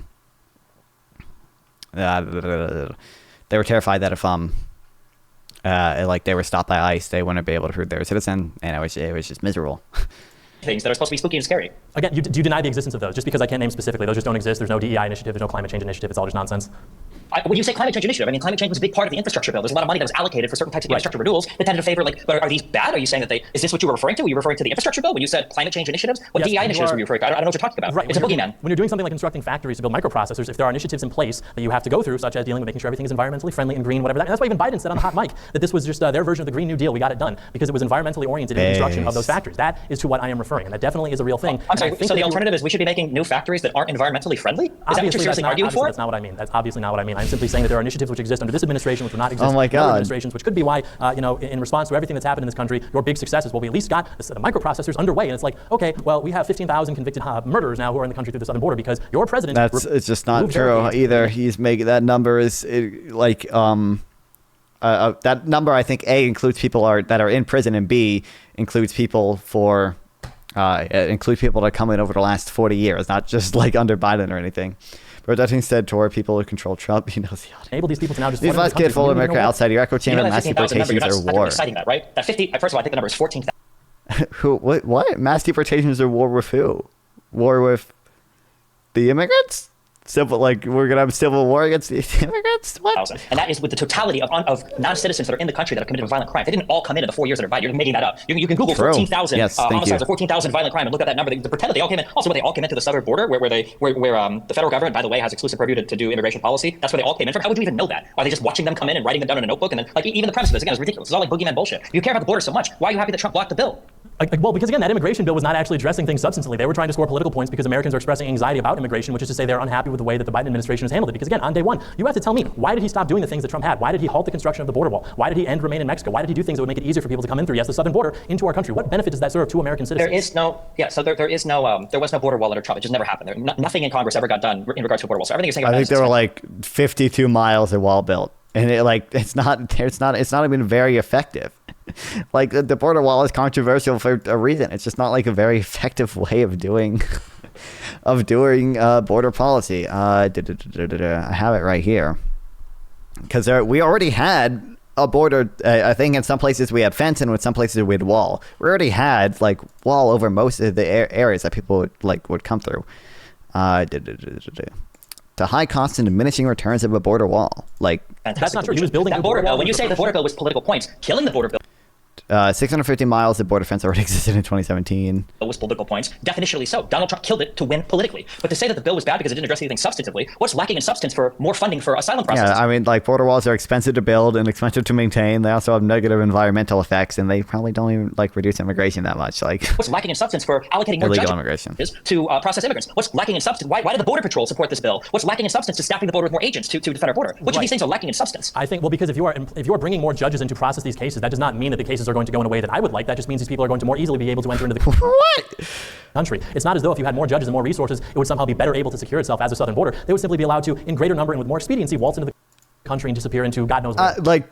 Doesn't he think that most of these asylum claims are fraudulent? I think that most of these asylum claims are fraudulent. I think obviously most of these people could have claimed asylum in Mexico, right? They're obviously coming here for the economic benefit. It's kind of unfortunate that our asylum laws let these people claim asylum fraudulently. We should probably make it easier to legal immigrants so we don't have this fucking flawed-ass system.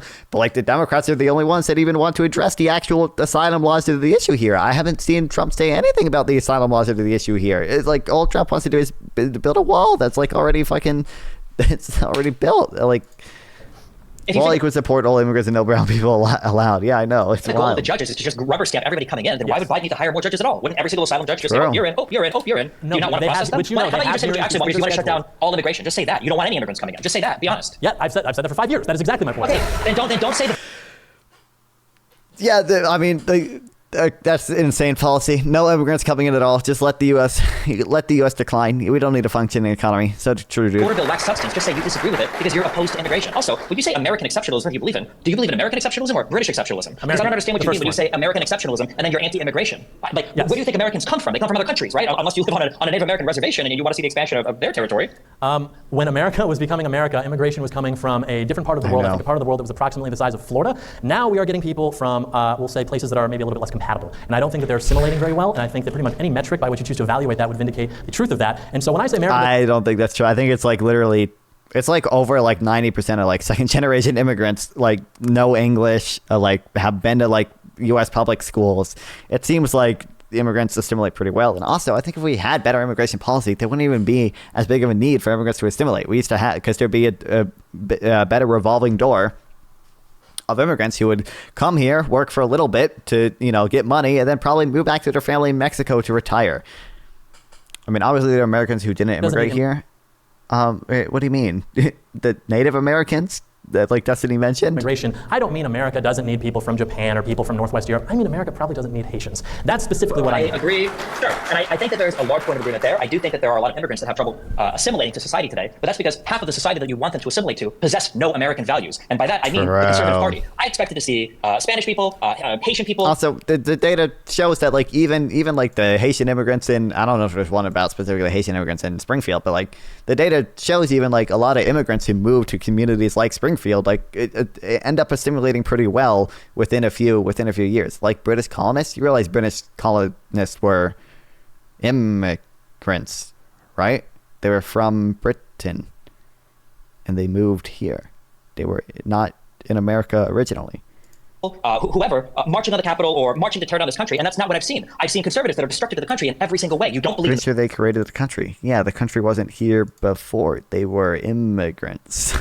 The rule of law. You don't believe in how the government works. You think Indians founded the USA? No, they were native. The other people who came here were immigrants. You don't share foundational American then founded the principles country. relating to liberalism, relating to respect for free speech of the media. These are the foundational core aspects that make you an American. And right now, the issue that we have is the conservative side of the country. It's not immigrants. It's not the people that are coming into the country and not. Yeah, they immigrated to the colonies, and then the colonies rebelled. Like it's the people who are saying they're not native. They're not from America. It's not even happening. That's the thing that's undermining our democracy right now. I don't think that's true. I think that's the party which seeks to conserve the Constitution is the one that, not coincidentally, is the one that's more aligned with voters which come from parts of the world, like I said. I mean, you can even see the data on this. The more conservative... I mean, they immigrated to the 13 colonies, and then the 13 colonies rebelled and formed America. The more likely is that what you want? Is that a better way of describing it? For a much longer time. Talking about people from Germany, from the Netherlands, from England, from wherever. They are assimilated much more than people who are coming from India, from wherever. And so, yeah, your ability to assimilate into a culture that is an outgrowth of Anglo-Saxon history is probably going to be linked somewhat to where you are descended from. And so, yeah, that doesn't come as a surprise to me at all. How many times has Biden or Kamala said that they wanted to suspend the Constitution? Your party is the one writing about that, though.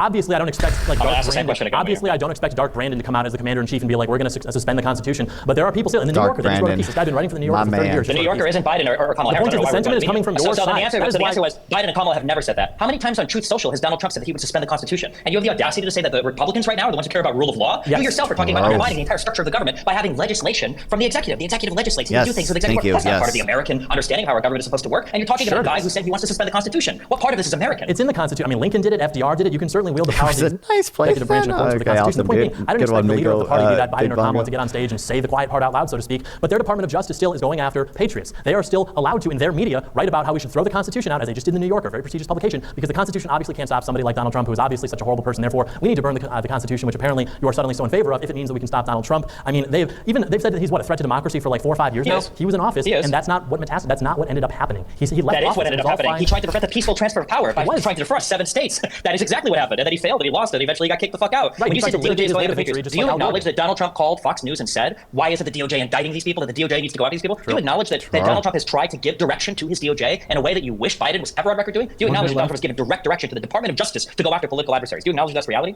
I would use a different word than political adversary. I like it when the Department of Justice goes after disloyal R's. I don't like it when they go after MAGA patriots. That is sort of my axiom for viewing that. You're an authoritarian, I don't think that that's actually hypocritical at all. I think that it's completely in alignment with what needs to be done.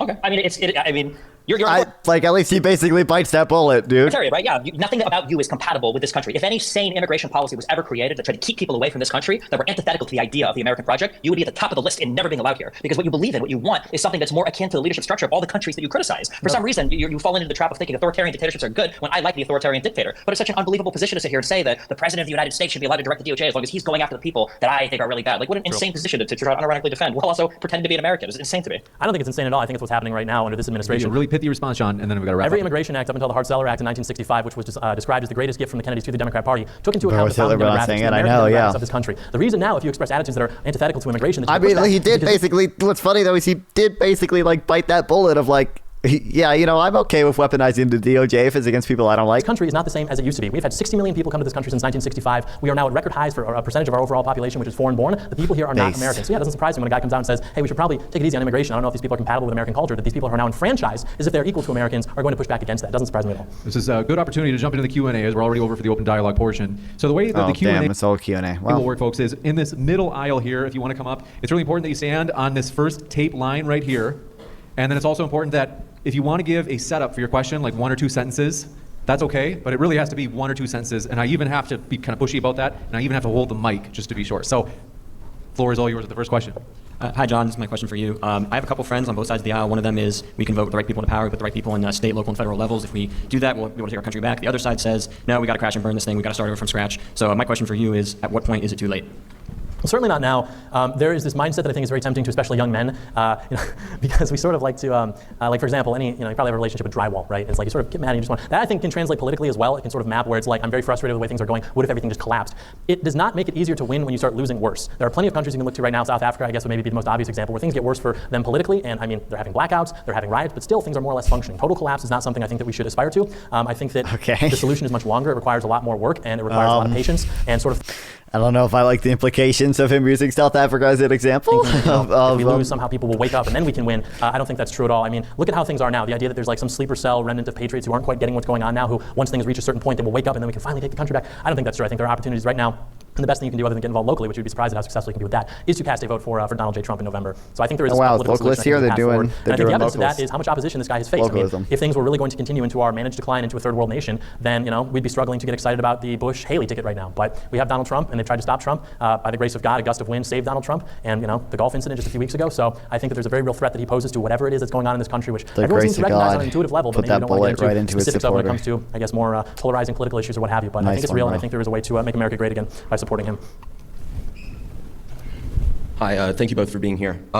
So my question's for Destiny, and I tried to keep track throughout this debate just because I noticed something. I was kind of curious about it. As far as I could count, you mentioned Kamala Harris's name 6 times in the entire time you were able to speak. Once in your opening statement, which is surprising to me because, as I understand it, you are arguing in the affirmative that she should be the president.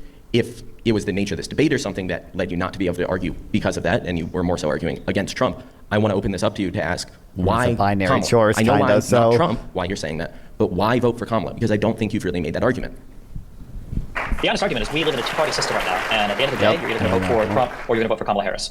You can have not voting for one party, or you can have a positive to vote for another party. These are the way that elections work. Republicans can pretend it's different, but Steve Bannon, when he came onto Trump's campaign, he knew this. I think Bannon had 88 days to go until the election, and when Bannon was brought on, he noticed something, that unlike all of the people that are sycophantically obsessed with Donald Trump, that believe that he's a super popular president, he's not. Donald Trump has never been a popular president. He's just really popular in the Republican Party. That's why when Bannon came on, they did things like the laptop story and everything for Hunter Biden, because they knew that the only way you could actually win the election was to drive the negatives up the other party, rather than trying to make your own candidate more likable. Nobody on the other side likes Donald Trump. Even Republicans have to begrudgingly accept him at times.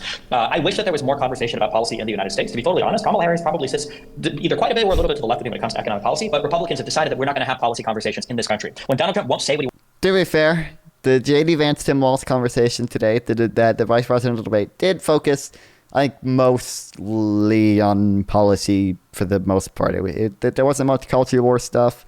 There wasn't like many ad hominems. They did do like the 2020 election stuff for a little bit, but I think that's totally fair for Walz to go after and for them to challenge Vance on and stuff. But wants to do for foreign policy because he says it's top secret. When Donald Trump is given policy questions and he has no answer, when you go on to Donald Trump's website and you read the policy stuff and it says things like we're going to slash inflation by making homes more affordable, and that's it, you don't really get to talk about any policy. There's no policy to talk about. It's not even clear. Once he said he wants to make America more affordable again. It's not even clear what exactly that means. Does that mean deflation. Deflation is probably not a good thing. Probably don't want deflation.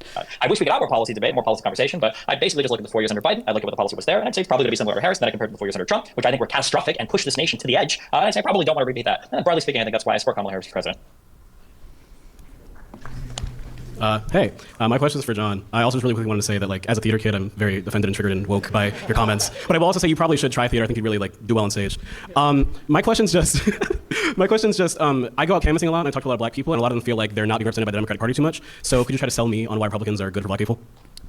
I am going to have to reach deep into the bowels of my mind to find my Dinesh D'Souza education. This is like 10 years old at this point. Boy. Why are the left the real Nazis again? This is very old school stuff. But it is true, like unironically. I mean, if you look, for example, under Trump, people who are maybe in this room supporting Trump even were agitated by how much Trump was talking about how great he was for black voters. But it is true. I mean, you're looking at real net worth, you're looking at jobs, things like that. I mean, I know recently he got in trouble for saying black jobs, but it is true there are jobs which I mean, black unemployment reached the lowest level under Biden, but all right. disproportionately are going towards African Americans, towards blacks, and so those can be black jobs, and I don't think that's a big issue. And he was just better. I mean, income was higher, wealth was higher, crime was lower, black communities were safer up until the riots in the summer of 2020, and I just frankly don't see what the other side has to offer. I mean, that's my side, but if we can even just support that because the opposition is so bad, what do Democrats have to offer black people? Black people have voted in blocks for Democrats for decades. Black communities have gotten less safe, there's less money, less homeownership. I mean, things have obviously not gotten better, yet the rate of voting for... he probably believes the crime statistics are all manipulated, but violent crime is down. The Democrats in the black community still remains very high. And so I sort of almost echo the Trump statement, which I think was in 2016, which got him in trouble. He was like, what do you have to lose? I mean, if things clearly are not going well now, why would you not try to maybe experiment with what the opposition has to offer? And even when they didn't vote for him, by majority, by far in 2016, you still look at the way black America was doing in 2016 through 2020 versus how they've been doing for the last 4 years, and it's measurably better, and it's not even close. Are we allowed to respond to questions too, if they're word for us explicitly? I can give the question asker a quick response if you'd like, but Destiny, I hate to say it, but I have to keep the rebuttals to an absolute minimum, even among the audience. But I want to give you a chance if you do have a rejoinder. Go ahead.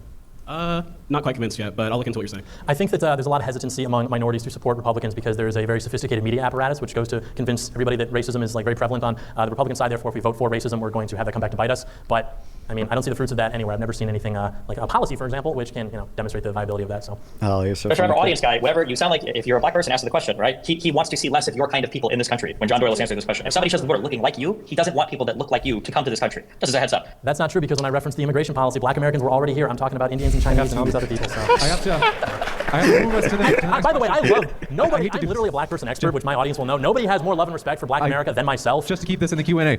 Knowing all the slurs doesn't make you a black person expert. We're all right. Just so we can hear the next question, folks. Demolished. Oh my God, he fucking self-destructed there. Oh my God, what a horrible. Like literally, I saw Brian Tyler Cohen, I think it's his name, say this. Like, if I was a Republican, I'd be so disappointed that this is the guy they got to represent me. For John, in 2016, you mentioned one of Trump's greatest hits when he took Jeb Bush into account for his flipping his opinion on the Iraq War. And you mentioned a little bit about Trump's foreign policy in terms of what it might look like for Ukraine. What is your understanding about his maybe what a Trump presidency in 2024 might look like for Israel, particularly with his relationship with the Iranians? Okay. Yeah, I think that, the Adelsons, for example, gave him, I think, $100 million or something in 2016. I think now the widow is going to give him $120 million. And to me, I don't think that there's actually, I had to hear this in 2016 as well. There were a lot of alt-right guys at the time who were looking at the relationship between Trump and the Adelsons, and they were calling him just like they are now, Zion Don. They're saying that he's just going to be an Israeli puppet. And you look at how that actually played out. By the way, calling him a Zionist is way different. No, it seems like he's been pretty pro-Israel in the past. I think that's all the same thing. You look at how that played out, and okay, he relocated an embassy, and then we have a photograph taken at a wall, which now I have to see is like the reason why he's supposedly such a sellout. You look at he recognized the annexation of the Golan Heights as well. What's going on right now in the Middle East? I understand as we speak, Israel is launching an invasion, I suppose, a ground invasion into Lebanon. But we're hearing that there's going to be World War III. We've been hearing that with Iran.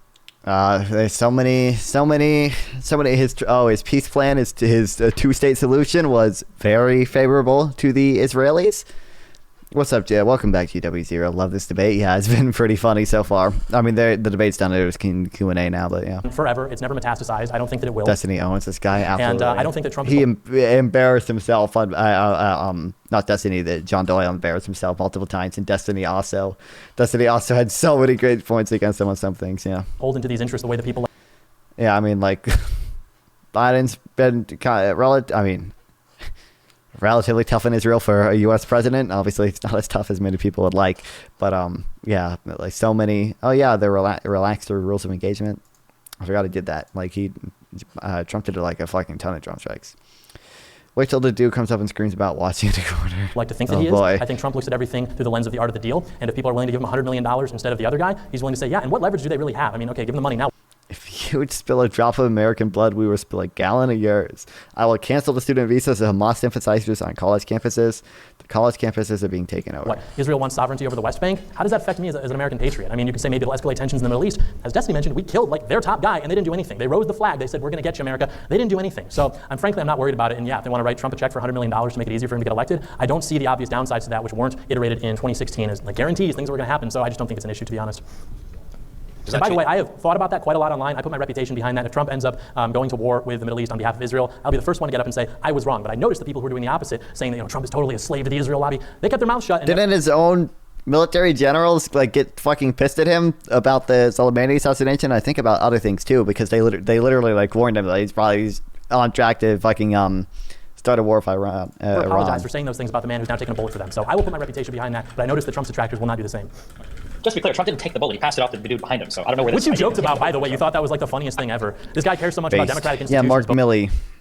When like an official president, you're gonna have a fucking war. Candidate is shot at, and then the guy behind him gets killed. He makes jokes about it on Twitter. I was lying. You're saying he took the bullet. He clearly didn't take it. He passed it along. He was injured. He was hit by the bullet. What happened to his ear? Gentlemen, he got hit by the Secret Service. I just feeling arguments better than he espoused Hi, John. them. Yeah, I'm Ryan. I'm a startup engineer, a scout of 12 years, and I align strongly with your strongest values. Earlier, you mentioned you were surprised to see immigrants in Ohio because they were apples and oranges with the people there. As the son of immigrants, I'm curious about how you feel about families like mine standing proudly shoulder to shoulder with the men of Ohio, the good men of Ohio.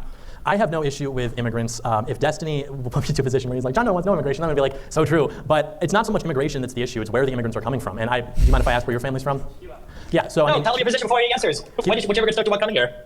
Cuban Americans are historically one of the most conservative demographics in the country. So do I have an issue with Cuban Americans simply because they're from Cuba? No, I have an issue with people who manifestly are not able to assimilate into American culture. And you look at almost any other ethnic group in the country, aside from Cubans and some African ethnic examples, they are not voting for the country which wants to conserve. That's a nationality. They're not voting for the party which wants to conserve the country. They're block voting for Democrats because they want to make America more like the countries from which they came, which is to say wealth redistribution, socialism, inflation, crime, everything like that. True. They're voting for inflation because they love it so much because that's what they. See, they had what does he think the mindset of these immigrants are? Oh, my country sucks. We have inflation here. I'm gonna move to the United States, but since I like inflation so much, I'm gonna vote for inflation here. Bootstraps like other groups are, for example, and so I have no issue with that. Thank you, John, especially because your clip nice talking to you tonight. Your clip compilation will help me convert the rest of my family to liberals. I appreciate it. Right. Have I banned you before? I don't think I've banned you before.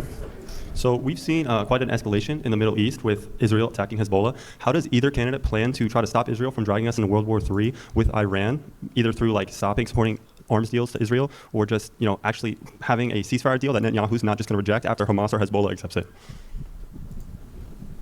I don't think that the right-wing Israelis have nearly the leverage that they think they do. I mean, I understand that there are donors in this country who will give money to Trump's campaign, but Netanyahu politically is not very popular right now. I mean, he's wrestling to maintain control of his leadership as well in Israel, and I think that he feels as though if he's unfortunately kind of been getting more popular. Or comes to an end, or if he takes his foot off the gas, so to speak, he may be in trouble politically speaking, and so he certainly has an incentive to escalate. But Trump, as always he said, he remembers that Netanyahu betrayed him and immediately called and congratulated Joe Biden on winning the presidency. And Trump even said, I think in a leaked audio recording or a leaked, from one of the staffers that he said, like, yeah, Netanyahu betrayed me, F him. So he clearly remembers that. Even when Netanyahu came to visit, for example, there was clear tension between the two. Trump was talking about the war in a way that Netanyahu was not exactly a fan of. The way that he did also with Zelensky, saying basically he's going to approach it as a businessman and not be beholden to these interests necessarily. So I think the question of World War III is not only the question of how we operate on our end, I think it's also what threat is actually posed. I think that largely the Middle East threat is a paper tiger. I think that there are a lot of talk and not a lot of action, and every time that they've said that they're definitely going to do something this time, it just hasn't actually been what's happened. And so I think that there are more issues we should worry about.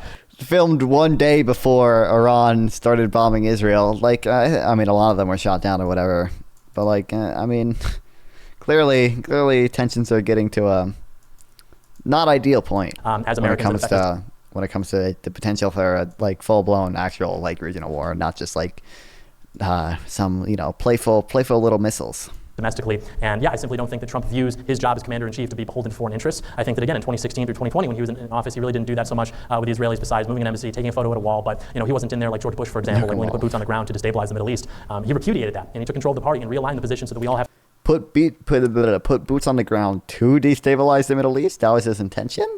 I'm no Iraq war fan, but to be against that. Whereas, as I mentioned earlier, prior to Trump, your level of republicanism was measured by how. Oh wait! Sorry, we only got involved in the Iraq war to destabilize the Middle East because Israel told us to. That's what he thinks. In support of those wars, you are. So I think that it's just a completely different ballgame now.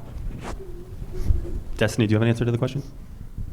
Yeah, I'm going to be honest. I went over to Israel for 2 weeks, and after talking to a lot of Palestinians on the ground there, I would say that Donald Trump makes me really nervous when it comes to Israel, because I've never seen a more Zaghi type president. It makes me really worry that I think Donald Trump ordered that hit on Soleimani. He was the leader of the Iranian Revolutionary Guard Corps, which is responsible for a lot of the international meddling that goes along, inside of Israel. He's supported Hezbollah, he supported the Houthis, he supported Hamas, and I kind of wonder if Donald Trump only ordered that assassination because of the $100 million that Adelson and other AIPAC donors sent to his campaign. I know Donald Trump is on record saying publicly that he is Israel's strongest supporter. I know that Donald Trump created a position in the White House and sent his son-in-law, Jared Kushner, to the Middle East to negotiate peace deals for Israel. I don't know why the United States is risking itself to make peace agreements for Israel, for other countries, between them and Israel. And then I know that we talk about moving the embassy and recognizing. I think it was like America was like one of 3 countries to do that. I thought that was really weird. And along with that, I think Trump was also willing to go along with Netanyahu, when Netanyahu was talking about cutting UNRWA funding and everything to the Gaza Strip and the West Bank. And I don't think that Donald Trump did anything to hold Israel accountable for any of its behavior in the Middle East. So I think one of the things that I'm the most worried about when it comes to Donald Trump and foreign policy is he definitely comes off as kind of like an Israeli Jewish puppet, and that just makes me really nervous. I think I'd rather have somebody like Kamala Harris, who seems to be really critical of Israel and their foreign policy, and seems to be a lot less bought and paid for by people of the Torah.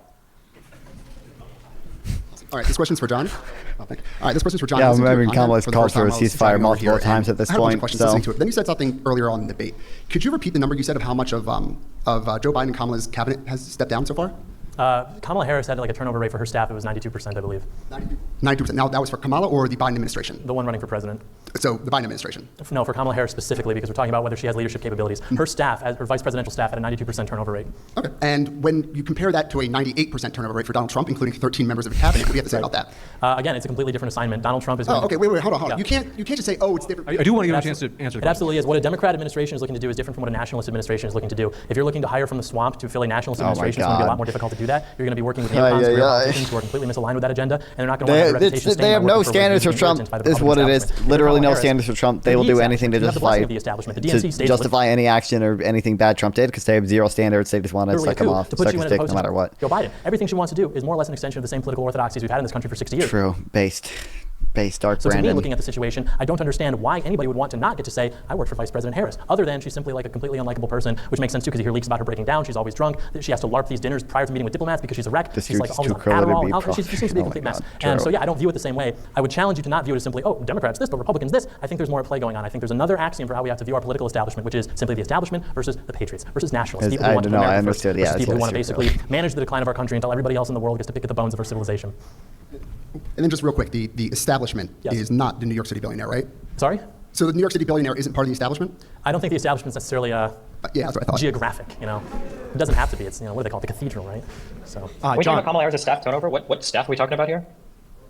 Kamala's White House staff had like a 92% turnover rate. Why would we compare Kamala Harris' staff of the Office of the Vice Presidency to somebody's cabinet? Because she's never been the president, and so if we were trying to find a metric by which to predict her leadership capabilities, the people who are working with her every day, I think, is a worthwhile metric to explore. Do you even know the responsibilities that the Office of the Vice Presidency has? Why would we compare the people that are working as staffers as part of that small office, as part of the executive branch, the cabinet, the top level people for your offices and departments? If she can't bring people on to stay with her and write policy and little debate quips or whatever, I don't think that she'd be able to keep people on in a cabinet, let alone anybody that's the things that benefit us. Vice President's cabinet's job is to write debate quips. Less safe and more of a playground for the rest of the world, which is literally what has happened and which you have not addressed.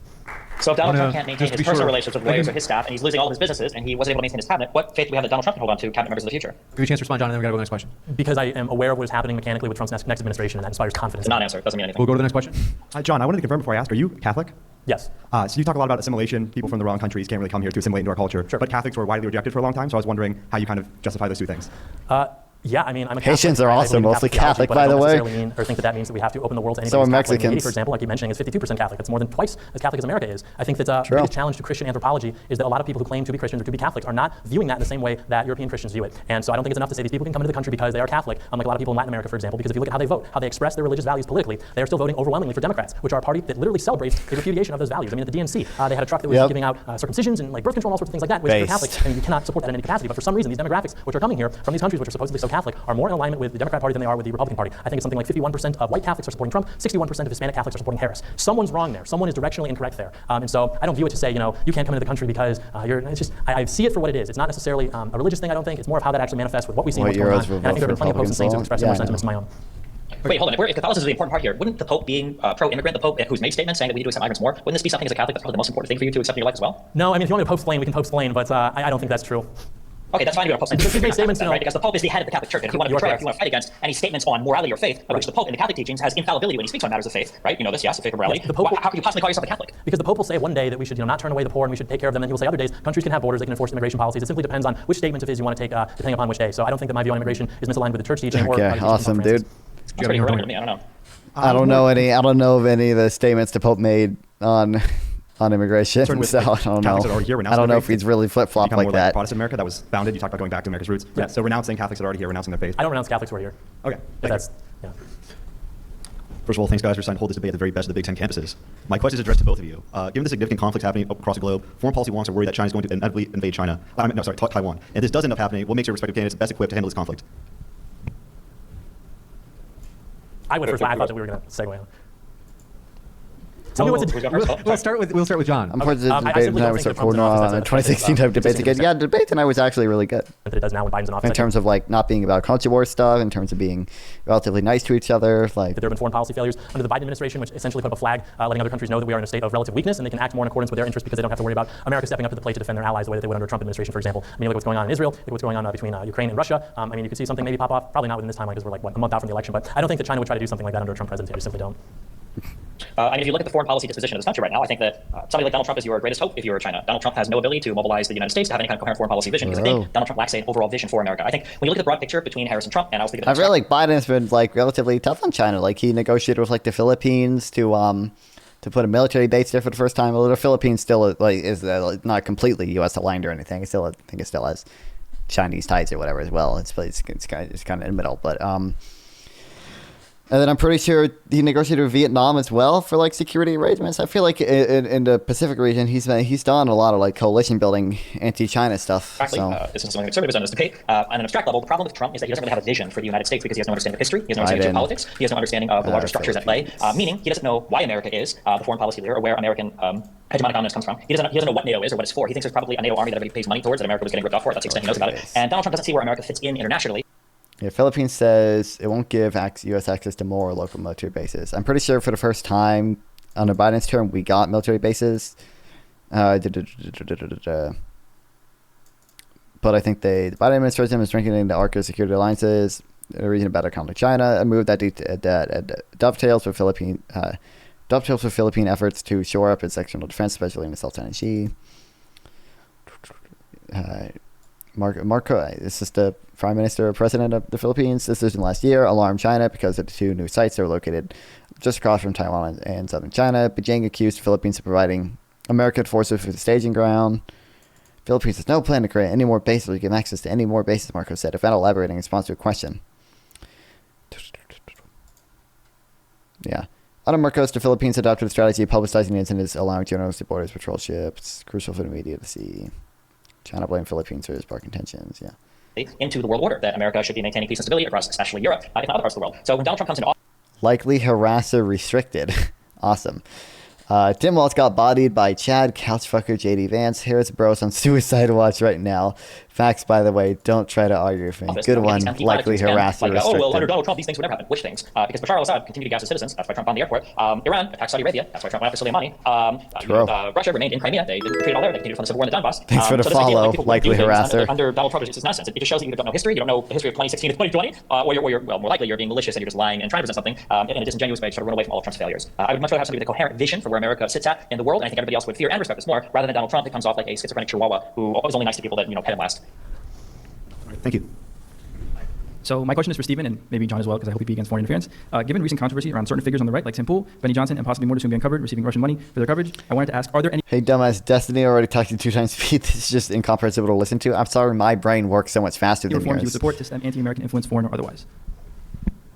So I'll go from less extreme to more extreme. I think the least extreme, but I think should be proposed to Congress, that I think people should genuinely support, is if you are any major media player, whether you're alternative media or mainstream media, you should have to disclose who your funding sources were from. Whether that means for the federal government or some third-party organization, or even publicly, I don't know what that looks like, but there has to be some sort of disclosure going on, I think. I think that's number one. For a more extreme version, I think that any large social media account that is reporting on or commentating on domestic politics in the United States. Do you think John Doyle is willing to take Destiny up on his offer of exposing both of their funding sources, or do you think he for some reason might not be willing to do that? Should be unmasked, or at the very least, we should know the nationality of that account. I think that every single American citizen has a compelling interest to know. I think it would be very interesting to see if, say, the top 10 Democrat accounts, you found out that 9 of them were Chinese, or if the top 10 conservative media accounts, you found out that 9 of them were Russian. I think that people would want to know that. I think it would benefit all of us, and I think it would do a greater service to the concept of freedom of speech and open discourse and open dialogue, rather than having a bunch of people operating under these anonymous masks, taking money from foreign dictators and trying to screw with our media environment in order to push forth, essentially the destruction of this country. I would agree with a lot of that. I would not agree with any measure that seeks to reduce the availability of anonymous accounts to people on the internet. I think that Twitter is the only place where free speech really exists right now on the internet, and there's certainly a lot of very, very influential Twitter accounts who've done a lot to move the conversation politically, especially on the right. And so I would not support any measure that seeks to unmask them, because these people have jobs and families, and as we've seen, when they dox people, they arrest them for memes such as Ricky Vaughn. You have instances where these things can get pretty ugly pretty quickly. So I wouldn't support that. Wait, what's I also that would maybe just I thought add that an was in asterisk. the UK. I don't really like the What? idea of thinking that foreign money in politics is like the worst thing. Who did they say? Oh, awesome. It's lagging. On the internet, and there's certainly a lot of very, very influential Twitter accounts who've done a lot to move the conversation politically, especially on the right. And so I would not support any measure that seeks to unmask them, because these people have jobs and families, and as we've seen, when they dox people, they arrest them for memes such as Ricky Vaughn. You have instances where these things can get pretty ugly pretty quickly. So I wouldn't support that. I also would maybe Is this guy in the UK or is this guy in? I know this happened in the UK. 2016 election fraudster, social media influencer, sentenced for election. Oh wait, USA. Okay, did he spread like false things about the election? Had established an audience on Twitter, probably 58,000 followers. One significant influencer that ended up becoming presidential election. What did he do? add an asterisk. I don't really like Sending tweets suggesting the importance of limiting black voter turnout. the idea of thinking that foreign Because I know it's illegal to, like, for example, lie about the day the election is in order to get people not to vote, right? I know that's illegal. Conspiracy against rights.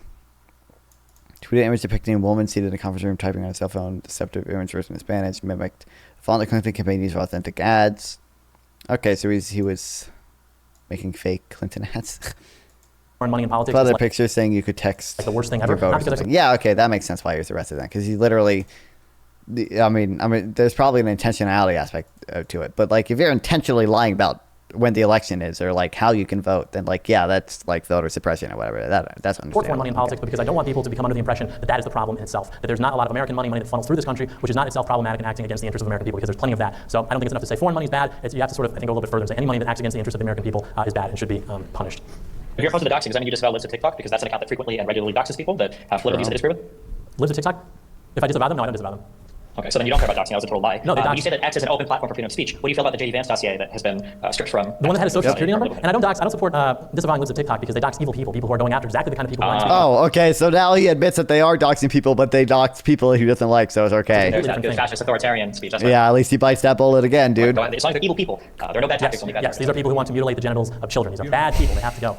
Check one. Let's see. We'll just have to speak. Okay, you have a quick rebuttal. Yeah, but like Lips of TikTok will literally like dox people on Twitter itself, but the JD Vance, the JD Vance dossier, that literally, you had to click. It was a link to a blog post, which then had a link to the dossier. It got the guy's account banned. Like it was literally like 2 links deep versus like Lips of TikTok will like literally full doc someone like on Twitter and like they don't care. Thank you very much. And then this is actually going to be our last question that we can take. Hi, I have a question for John Doyle. Previously stated that many immigrants that came over in 1960 were from countries who are culturally incompatible with the United States. Both my roommates in Penn State are actually first-generation immigrants, one of which is from Trinidad and Tobago, the other which is from Nigeria, who was actually personally subject to the Trump Muslim ban in 2016. Both of these men are graduating in the springtime and will be serving in the U.S. Army after they finish their ROTC vows. So these 2 Americans, because they're both American citizens, are they any less American than you, John Doyle, despite their vow to fight and die for this country? Well, it's a great question. I think I would first say that we don't make policy based on the exception. We should make it, when we do make it, based on what tends to happen. And your friends are obviously exceptions, but if we let in, say, 1 million people from their respective countries of origin, you would not see that same result. And so I don't think it's a question of whether or not they are just as American as I am, because if they're expressing similar sentiments, I mean, for all intents and purposes, the way that you would, I guess, measure our patriotism or something more or less be equal. The problem is, when you open up the gates to people from those countries, you don't see the same thing. So am I more American than your friends because they just got here and my ancestors have been here since 1701? I could see an argument for that, but I'm a nice guy, so I like to be inclusive. However, since they're willing to sacrifice for this country, maybe we would make an exception. But again, we don't like to make exceptions. We want to go based on what tends to happen. What tends to happen is that when you allow for demographics who are coming from countries that are more alien to the United States, they tend to express their political sentiment in ways which are disadvantageous to Native Americans, to people who built this country, and I can't support that as a patriot. Native Americans? Is there a single white European country whose immigrants vote conservatively?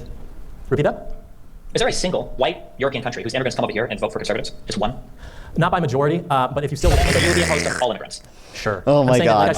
Like I said earlier, if you're looking at... Why do you keep like misleading people on his like immigration position? Like, what you said earlier was you don't want anybody coming over. You don't want to talk about the exception. You want to talk about the rule. And the rule is we have to look at people do the aggregate. What do they do if this was the last you keep question? making this like white person reference, which is very, by the way, very American. I don't know what you say, what race thing to do for people that don't have clear ancestry because they're just American. Is you have this weird fascination with white Europeans like they would come over here and vote conservatives. I know a lot of people from France, from Sweden, from Norway. You think these people come to the United States? They're the whitest motherfuckers in the world. You think these people are coming coming to the United States and voting for Trump? No, and you just admitted it. So you would ban all immigrants because there's no immigrant group, except for Cubans, I guess, unfortunately for you, I guess, and actually come over here and vote for the horrible party that you're a part of. So why not just say I want to ban all immigration? Right. I mean, as I've said tonight, as I've said for 5 years, I don't support immigration. I want an immigration moratorium. We're talking about historical immigration trends, the demographics which have become more assimilated in the sense that they express their political desires by voting for the party which wants to conserve America are groups that have deeper roots in this country. Germans, Scots-Irish, groups like that, WASPs. These are groups which express what they want the future to look like by aligning themselves more in accordance with the party which seeks to conserve it. And these other groups which, yeah, they come to America in 2024 as, a Nord. I don't expect them necessarily to hop on the Trump train, but if you're talking about historical immigration patterns, that is definitely true. I'll give you a quick How rebuttal. can you say, I don't understand how you say you want to conserve America when you want to go back to other times that you're just arbitrarily choosing. Like, when you say, for instance, you say, well, the Irish have a deep history in America. Irish and Italians, when they came over through Ellis Island, didn't have as deep of a history in the United States. In fact, they formed a lot of ghettos and they formed a lot of in-groups, and a lot of people that were native in the United States didn't like those people either. So I'll give you a response. True though, are there no I want foreign you to ethnic respond, groups and then of I a go to majority of Irish and Republicans Italians have aside from assimilated into Cubans? the country. I don't know for sure, but I mean, if he's himself was saying it, then I would Nothing guess. that would differentiate them would be maybe a St. I mean, although he did lie about 20 other stats in this debate, so Patrick's who Day knows? celebration or a pasta night, but if you look at how they manifest But themselves, this they wouldn't are be a more lie that assimilated, benefits him, without so. meaningful difference. Other groups don't exactly express that, even if they've been here for 2 or 3 generations, like you see with Chinaman. So. All right, Wait, I'm can I going ask to one do more I question? hate to do Who this, do you think have more Stephen. extensive? Just one Stephen, question for him. Who do you think have more extensive operations in the United States, MS-13 or the Mafia? What was it? Who has more roots in the United States? Who had more extensive criminal enterprise operation in the United States, MS-13 or the Mafia? The Mafia existed a long time. MS-13 has only been a problem in this country for the last 10, 15, 20 years. So I don't think that you can equate that, especially if we're talking about the 2024 presidential election. I want to give you a quick rebuttal. All right, I just want to say that I'm from Erie County. It's kind of known for having a high asylum seeker population. For example, my grandparents were Syrian refugees, were personally tortured by the Assad regime. And when I speak to these people who've immigrated to America and they sing its praises, they have personally made me more prouder to be American than you have, John Doyle. Do want to remind you folks we are looking for questions rather than Oh shit! questions. Gorps rage with 9. I'm out. Thank you, Gorps. I appreciate it. You're gay. So true. Accurate. Stevens. Next gentleman. Hello. Oh, you guys really What's up, Salty? I'd just like to Welcome say, I'd like to ask a question to specifically John Doyle first. So I don't know why I heard you say something sound about didn't was work it for the these occupied colors. government It's earlier. Could you maybe elaborate on that? It's just, there's a joke on the internet, and it's just a joke. It's obviously not real, where people throw around this term ZOG, Zionist-occupied government, which is a way of describing the way our government functions. I amended that to theater-kid-occupied government because I think it's a more accurate way of sort of assessing the type of person who works in government, who works in D.C. And I think that's true. I think I can stand by that. It's essentially to say... Give him a shout out. The type Alright, of sweet. person who I gotta gets set involved up in the bot to do that automatically. Nowadays, working in DC as a staffer, as a policymaker, or whatever. These tend to be people who are very So sort true. of interested in whatever status working in DC can offer to them. They themselves are not necessarily exceptional and accomplished. These are people who strive to become policymakers who work in DC. They will starve them. I mean, if anyone here knows people working in DC with these kinds of jobs, they're not making very much money. They don't eat very well. Why are you watching it so fast? I don't understand. understand. You guys' brains just can't comprehend stuff as fast as me. You gotta. It's not even in 2 times speed because Destiny speaks fast. I only have it in 1.75 times speed.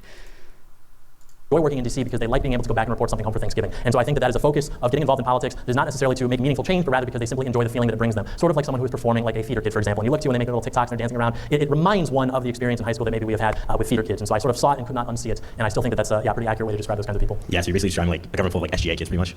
SGA kids? Yeah, like Student Government Association. Oh, absolutely, yeah. Yeah. These are the kids that wear the suits to school, like the Model UN. It's more of a cognitive strain. It's like people. My brain can tend just to get process things faster than all y'all. I don't like this. Is just I've trained my brain for this. Okay. In politics, I think to make change, we'll That's do it because the it's the right answer. thing to do, not because they want to LARP and dress up and wear suits to school and get into debates with their teacher about nerdy policy things like that. So Just because we want to squeeze as many more questions, unless you got a rebuttal. Oh, no, do I have time to make another question or just like small one? I got to move to as many Okay, people as that's possible. okay. That's okay. That's okay. Thank you so much. Okay, so when you were up, you were saying things that like describe a great leader. Use Right? that speed to say, okay, fuck you guys. I will slow it down to 1.5 times speed. Okay. And you were talking about things like the ability for Trump to take over the Republican Party, right? God, it's so slow. It's miserably slow. And what would make him even better is if he was like able to step on the Democrats and pass things through. Well, despite him having both houses and, like you said, control the Republican Party, he wasn't able to get things done. So then now my question is, right? Because the establishment was so when you against him, are so so he couldn't do willing, anything. right, for him to use authoritarian like That's what I was executive gonna actions, say. and willing to ignore things like 44 Oh well, he's already admitted he's perfectly fine with that. If it's things he supports, he's perfectly fine with doxing people that he doesn't like. Perfectly fine with using executive action to do things that he likes. He felonies doesn't care. and an indictment for As long as January it's something 6th. he likes. You see how it could be like you're in favor of more of a Haitian president than an American president as a resident Haitian. are you implying that residents from Haiti are more likely to be criminal than American residents? Oh, well, if you look at the history of Haiti, I said Haitian president, one who acts like a corrupt and more president but is authoritarian. actually just an authoritarian. Right. Well, I don't know. I think that people use the word authoritarian to mean something that's like scary. George Bush, Barack Obama, any of these guys could be argued to be authoritarian. Donald Trump using constitutionally permitted actions to advance his legislative agenda, I don't think is necessarily like authoritarian, bad guy kinds of behavior. And yeah, I do think that he's fundamentally in a better position to govern as president than he was 4 years ago. Because from day one, you had Paul Ryan's Congress that was acting to impede everything he did. You had John McCain, who famously withheld his vote so that Obamacare could not be against repealed. him. You had all these remnants of the Republican establishment who would rather act in ways that they Wild. supposedly were supposed Crazy. to not do, that they were professing support of, if it meant kneecapping Donald Trump's success. Now these people are absent. You look at who was not at the RNC: Paul Ryan, Mike Pence, former Speaker McCarthy. These people were absent from the Yeah, I RNC wonder because why, yeah. They understand that this is not a party that is going to house them anymore. This is a party that is becoming slowly but Because anyone who stands up to Donald Trump is kicked out of the party. Yes, there's no room for like anti-Trump people in the Republican Party anymore. Like, surely a party that can actually reflect the will of its voters. And so, yeah, I have complete confidence in Trump's ability to do that in 2024. So then I would then ask, would there be any willingness to work with the other side, or do you believe it's just going to be violence? If so, how do you plan to remedy the situation? How do you plan to work with the other side if you don't believe in working with the other side? I don't think that the issues which we support are actually issues which the other side disagrees with. For example, until Donald Trump, there were a lot of issues that were famously left-wing issues. Things like being anti-war was famously a left-wing it's just the populist stuff. issue. Things like protectionism was actually more of a left-wing thing because you had Republicans who wanted total free trade because it was supposed to It's not a left-wing thing. It's a populist thing. There's populists on both the left and right. So both Bernie Sanders and and Trump will play into the bring American manufacturing back. We're losing jobs. I love populism, populist economics. lower the price of orange juice by 30 cents or something like that. Donald Trump managed to actually realign the party such that now the Republican Party is the party of not wanting to get involved in foreign conflicts, of wanting things like bringing back manufacturing to this country, to the state specifically. And so I don't think that Democrats actually are opposed to this in the way that they think. And again, Biden brought back American manufacturing way more successfully than Trump ever did, but They are, if you look at the issues which tend to pull higher for Democrats for this election, it's more abstract issues, like apparently Republicans are so focused on, issues like democracy, issues like climate change, things like that, which are not, frankly, what people are thinking about when they're at the grocery store. And so I certainly have no intention of not working with the other side. My experience as a Republican, and I think that most Republicans can corroborate this, is that it's actually the opposite, where we are told that if we are not willing to go along with things, if we are not willing to limit ourselves to staying to the left of John McCain, then we are somehow threats to democracy, and we are going to end America, which Donald Trump was in office for 4 years, everything was more or less fine. So I'm not worried about that. I don't think it would ever be violence. We'll jump to the next one. Wait, am I allowed to answer part of the question? No. First of all, My name is John, and I have a question for Stephen. It's the really only question that should be asked at an event like this, and this is going to seem like a troll, but it's not. I just can't believe that it's true, so correct me if it's not, that you sat in a room or a corner of a room very much like the one you're sitting in now, and just... Oh, it's a cuck question. Many other men, and gaped. Get fucked. All right, get it. All right, we want to keep it on task. So we're gonna. Do you think it's like before they come up and ask a question, or do you think he's like edging himself until he gets it all out? We're ready for your question. Sorry. This is a question on behalf of a friend for both of you. In the last couple months, there have been 2 assassination attempts on Trump with guns. There was a school shooting recently as well, so gun violence issues seem to prop up pretty frequently. Do you guys think there's a gun violence problem in this country? And if so, what policies would you like to see implemented under the administrations you favor? I absolutely think that's the case. I think that every time you see one of these instances, whether it's assassination attempts or whether they're shootings at schools, mass acts of violence, you notice the FBI always has these people on their radar. And for some reason, there's a failure to execute, making sure that these people are not being able to actually carry out these acts. So I think that there's something odd going on there. And I think that if you actually wanted to solve gun violence, you would have an FBI that is doing its job properly, which it could. It just simply chooses not to follow up on these things for whatever reason. And I think that you would enforce laws in inner cities where virtually all the gun because of the Zionist violence happens in the day-to-day level. I mean, you see these isolated instances where you have individuals going into public places or attempting to assassinate future presidents, and you look at that and you're like, okay, there's a gun violence problem. True, but in terms of the vast majority of it, that is happening in the inner cities between largely gangs who are engaging in different types of warfare amongst themselves, and I think that that needs to be cracked down on if you actually wanted to reduce those numbers They're meaningfully. pro-banning guns if Any you're of the policies mentioned to minority stop these immigrant. isolated lone wolf kinds of incidents more or less don't Well, address he's just completely... dude, immigrant moratorium is an insane position. I'm so glad. It's so dumb that it keeps like misleading people on his like immigration position. He's like, I think there's a little bit of negative effects from mass migration from specific countries, when really he like keeps saying that he wants a total moratorium on all immigration. But I think the real problem, which is that for some reason law enforcement understands these people are problems, they are monitoring them, and then for whatever reason nothing is done. I know, they end up going through and wild. carrying out these acts. And so I think that's where well, like you said, they don't vote for Democrat, or they vote for Democrats. They don't vote for Republicans. So No, but I was also curious as to what Destiny would have to say, since he's a liberal gun owner. So I thought that would be an interesting perspective. I think that guns, I think there are issues with guns insofar as like gang violence or certain types of violence in inner cities are concerned, and I think they also expedite people who want to kill themselves. I don't think that they're as big a problem as people make them out to be. I don't like the Democratic Party makes it a central part of their platform. There are certain types of things that I think I'd be okay with, like possibly more expensive background checks. I think closing private sale loopholes I think is good. Part of I think what Biden's already done in terms of the private sale loophole stuff, or at least I think the boyfriend gun loophole or whatever. But guns are it's not a huge issue for me. I think it's a big political loser when the party deals with it. It's like abortion for Republicans. I just think it's a really divisive topic. That being said, something I said earlier I think it's funny when you talk about authoritarianism. Authoritarianism is the most centralized power in themselves, especially in the executive. There's a reason why we have 3 branches of government. For people that actually give a fuck about this country, I recommend Federalist Paper number 51. It's a really good explanation.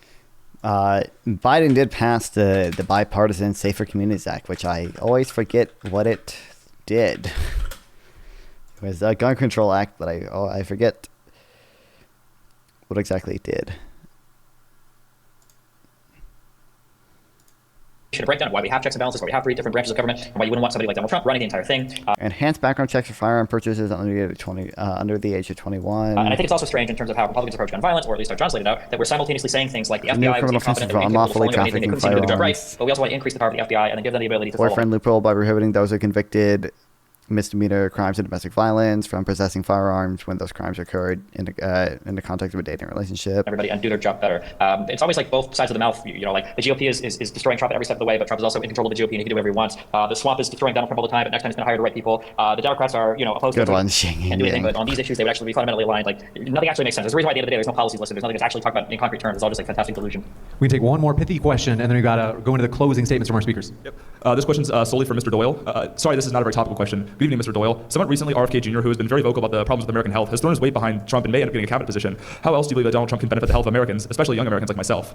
I think that a lot of what RFK is very positive. I think that the 2 biggest issues that we're going to face are immigration and health, because both of those are controlling for who is in the country and the quality of the people. I mean, I think that fundamentally, body, soul, and mind are very intertwined. And I don't want to cast stones here, but there's a reason that you look at the people who are the most fanatically left-wing, the Antifa mugshots. They sort of have a look about them. I think there's a reason for that. They're hormonally maladjusted. It's for a lot of different reasons. You've got pesticides, you've got fertilizers, poisons in our clothing, which is why you need to go to Undertack and buy their underwear, by the way. It's the best stuff ever. They don't use that stuff. But you can ban the use of those things, which would make people less sick. And if you have people that are less sick, they're going to be just better adjusted in general. And I think that you will see those effects manifest throughout society. I mean, there's a reason why you look at old footage of Americans in the 70s, 80s, or whatever. They look happier. They don't look so dreary. Now you have people who are drugged up on prescription medication. They can't get through the day without taking their I don't know, Adderall or Xanax. We did, by the way, just see, but by taking their Adderall?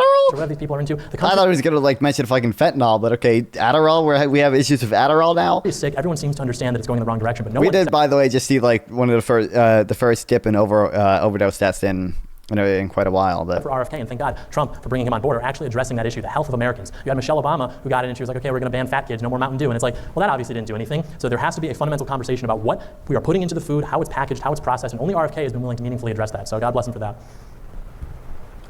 Rebuttal. Okay.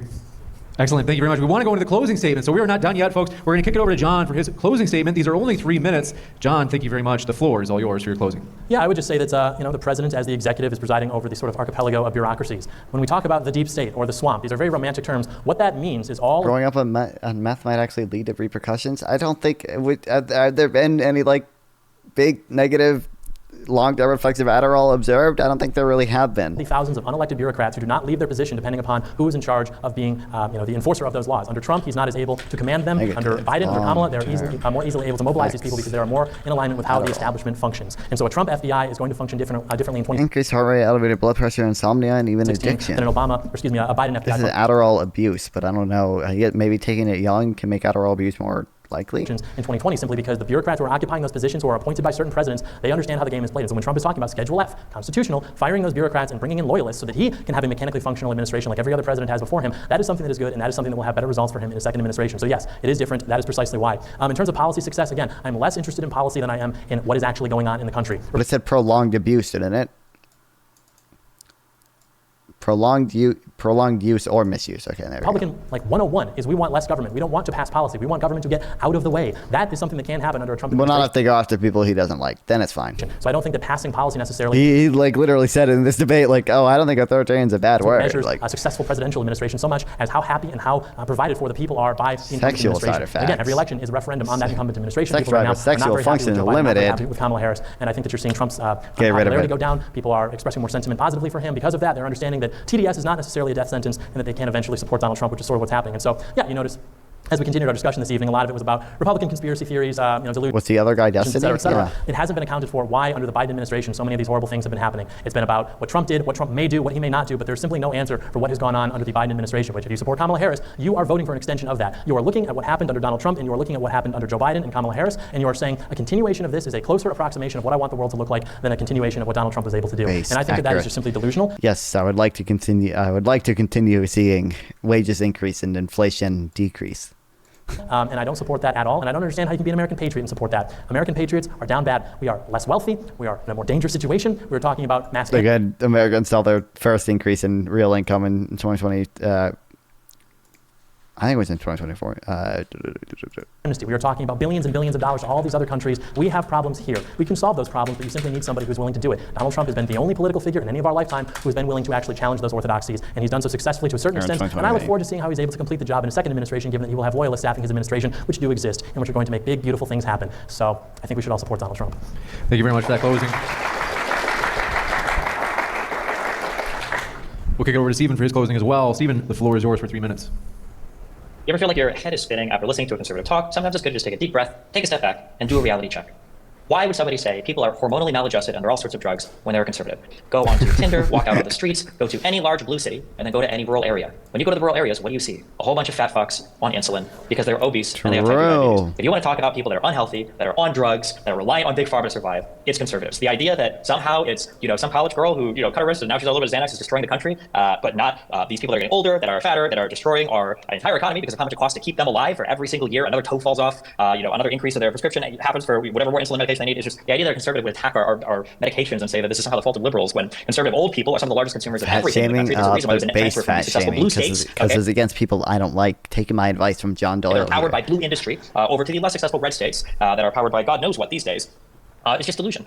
I think that the entire conservative apparatus, honestly, I think John said it really well earlier when he said, we're not happy about things right now, therefore Trump. I think that a lot of the Republican support for Trump right now just comes from a lack of understanding about anything. So for instance, when Doyle says, all these people are allowed to appoint people, but they can't get rid of people when they come in as a new administrator. That's not true. If you appoint somebody, you can fire that person. That's part of the appointment power of the president. These bureaucrats, the reason why they stay there is because every time you swap the government, you're not going to hire and fire, 10,000, 100,000, however many people you need to restaff the entire executive branch of the government. It's delusional. So the main reason why people don't like the bureaucrats on the Trump side is because these people do have an institutional bias, and that bias is towards the existence of and the perseverance of the United States. Just look at Donald Trump trying to circumvent the results of the last election. Who were the people that stood in front of him? It was largely bureaucrats. It was people like Pat Cipollone, or it was people in the DOJ like Rosen or like Donahue, or it was White House lawyers like Eric Hirschman and Steve Engel. It was the bureaucrats. It was people who had the institutional knowledge, that had the appreciation for the United States. As Doyle said, they don't get paid a ton of money, and they're generally just there because they appreciate the country. Even when you look at people like William Barr, who historically was known for wanting to see the executive branch expanded in power, with the president specifically, Barr quit because he was so disgusted at Donald Trump trying to weaponize his department, with just a couple weeks to go before the election, or not even before the election, I'm sorry, before the certification of the vote. So when you hear conservatives say things like, I don't like bureaucrats, I don't like the way the government's working, all of that is a smokescreen for, I want Donald Trump to be an authoritarian dictator. That's it. Even when they say things like, we just want government to get out of the way. That's not true. What did we hear all the arguments made for in favor of tonight? We like the fact that government is going to ban trans stuff. We like the fact that the government is going to ban abortion. We like the fact that they're going to crack down harder on BLM riots, that the FBI is going to expand their power, they're going to go after people that might be school shooters, we're going to get pesticides and additives out of food, and we're going to do all these things to prosecute political. This is all expansions of power of government. Republicans stand for nothing. I hate Donald Trump. Thank you very much. I'm going to keep it very pithy, and then I'm going to give it over to Sean for his final thank yous. But I want to say thank you very much, folks. It's been a true pleasure to be with you tonight. And if you're watching, all right, we don't need to watch the final thank yous or whatever. Absolute common Destiny W. At least when he's debating conservatives, because conservatives stand for basically nothing.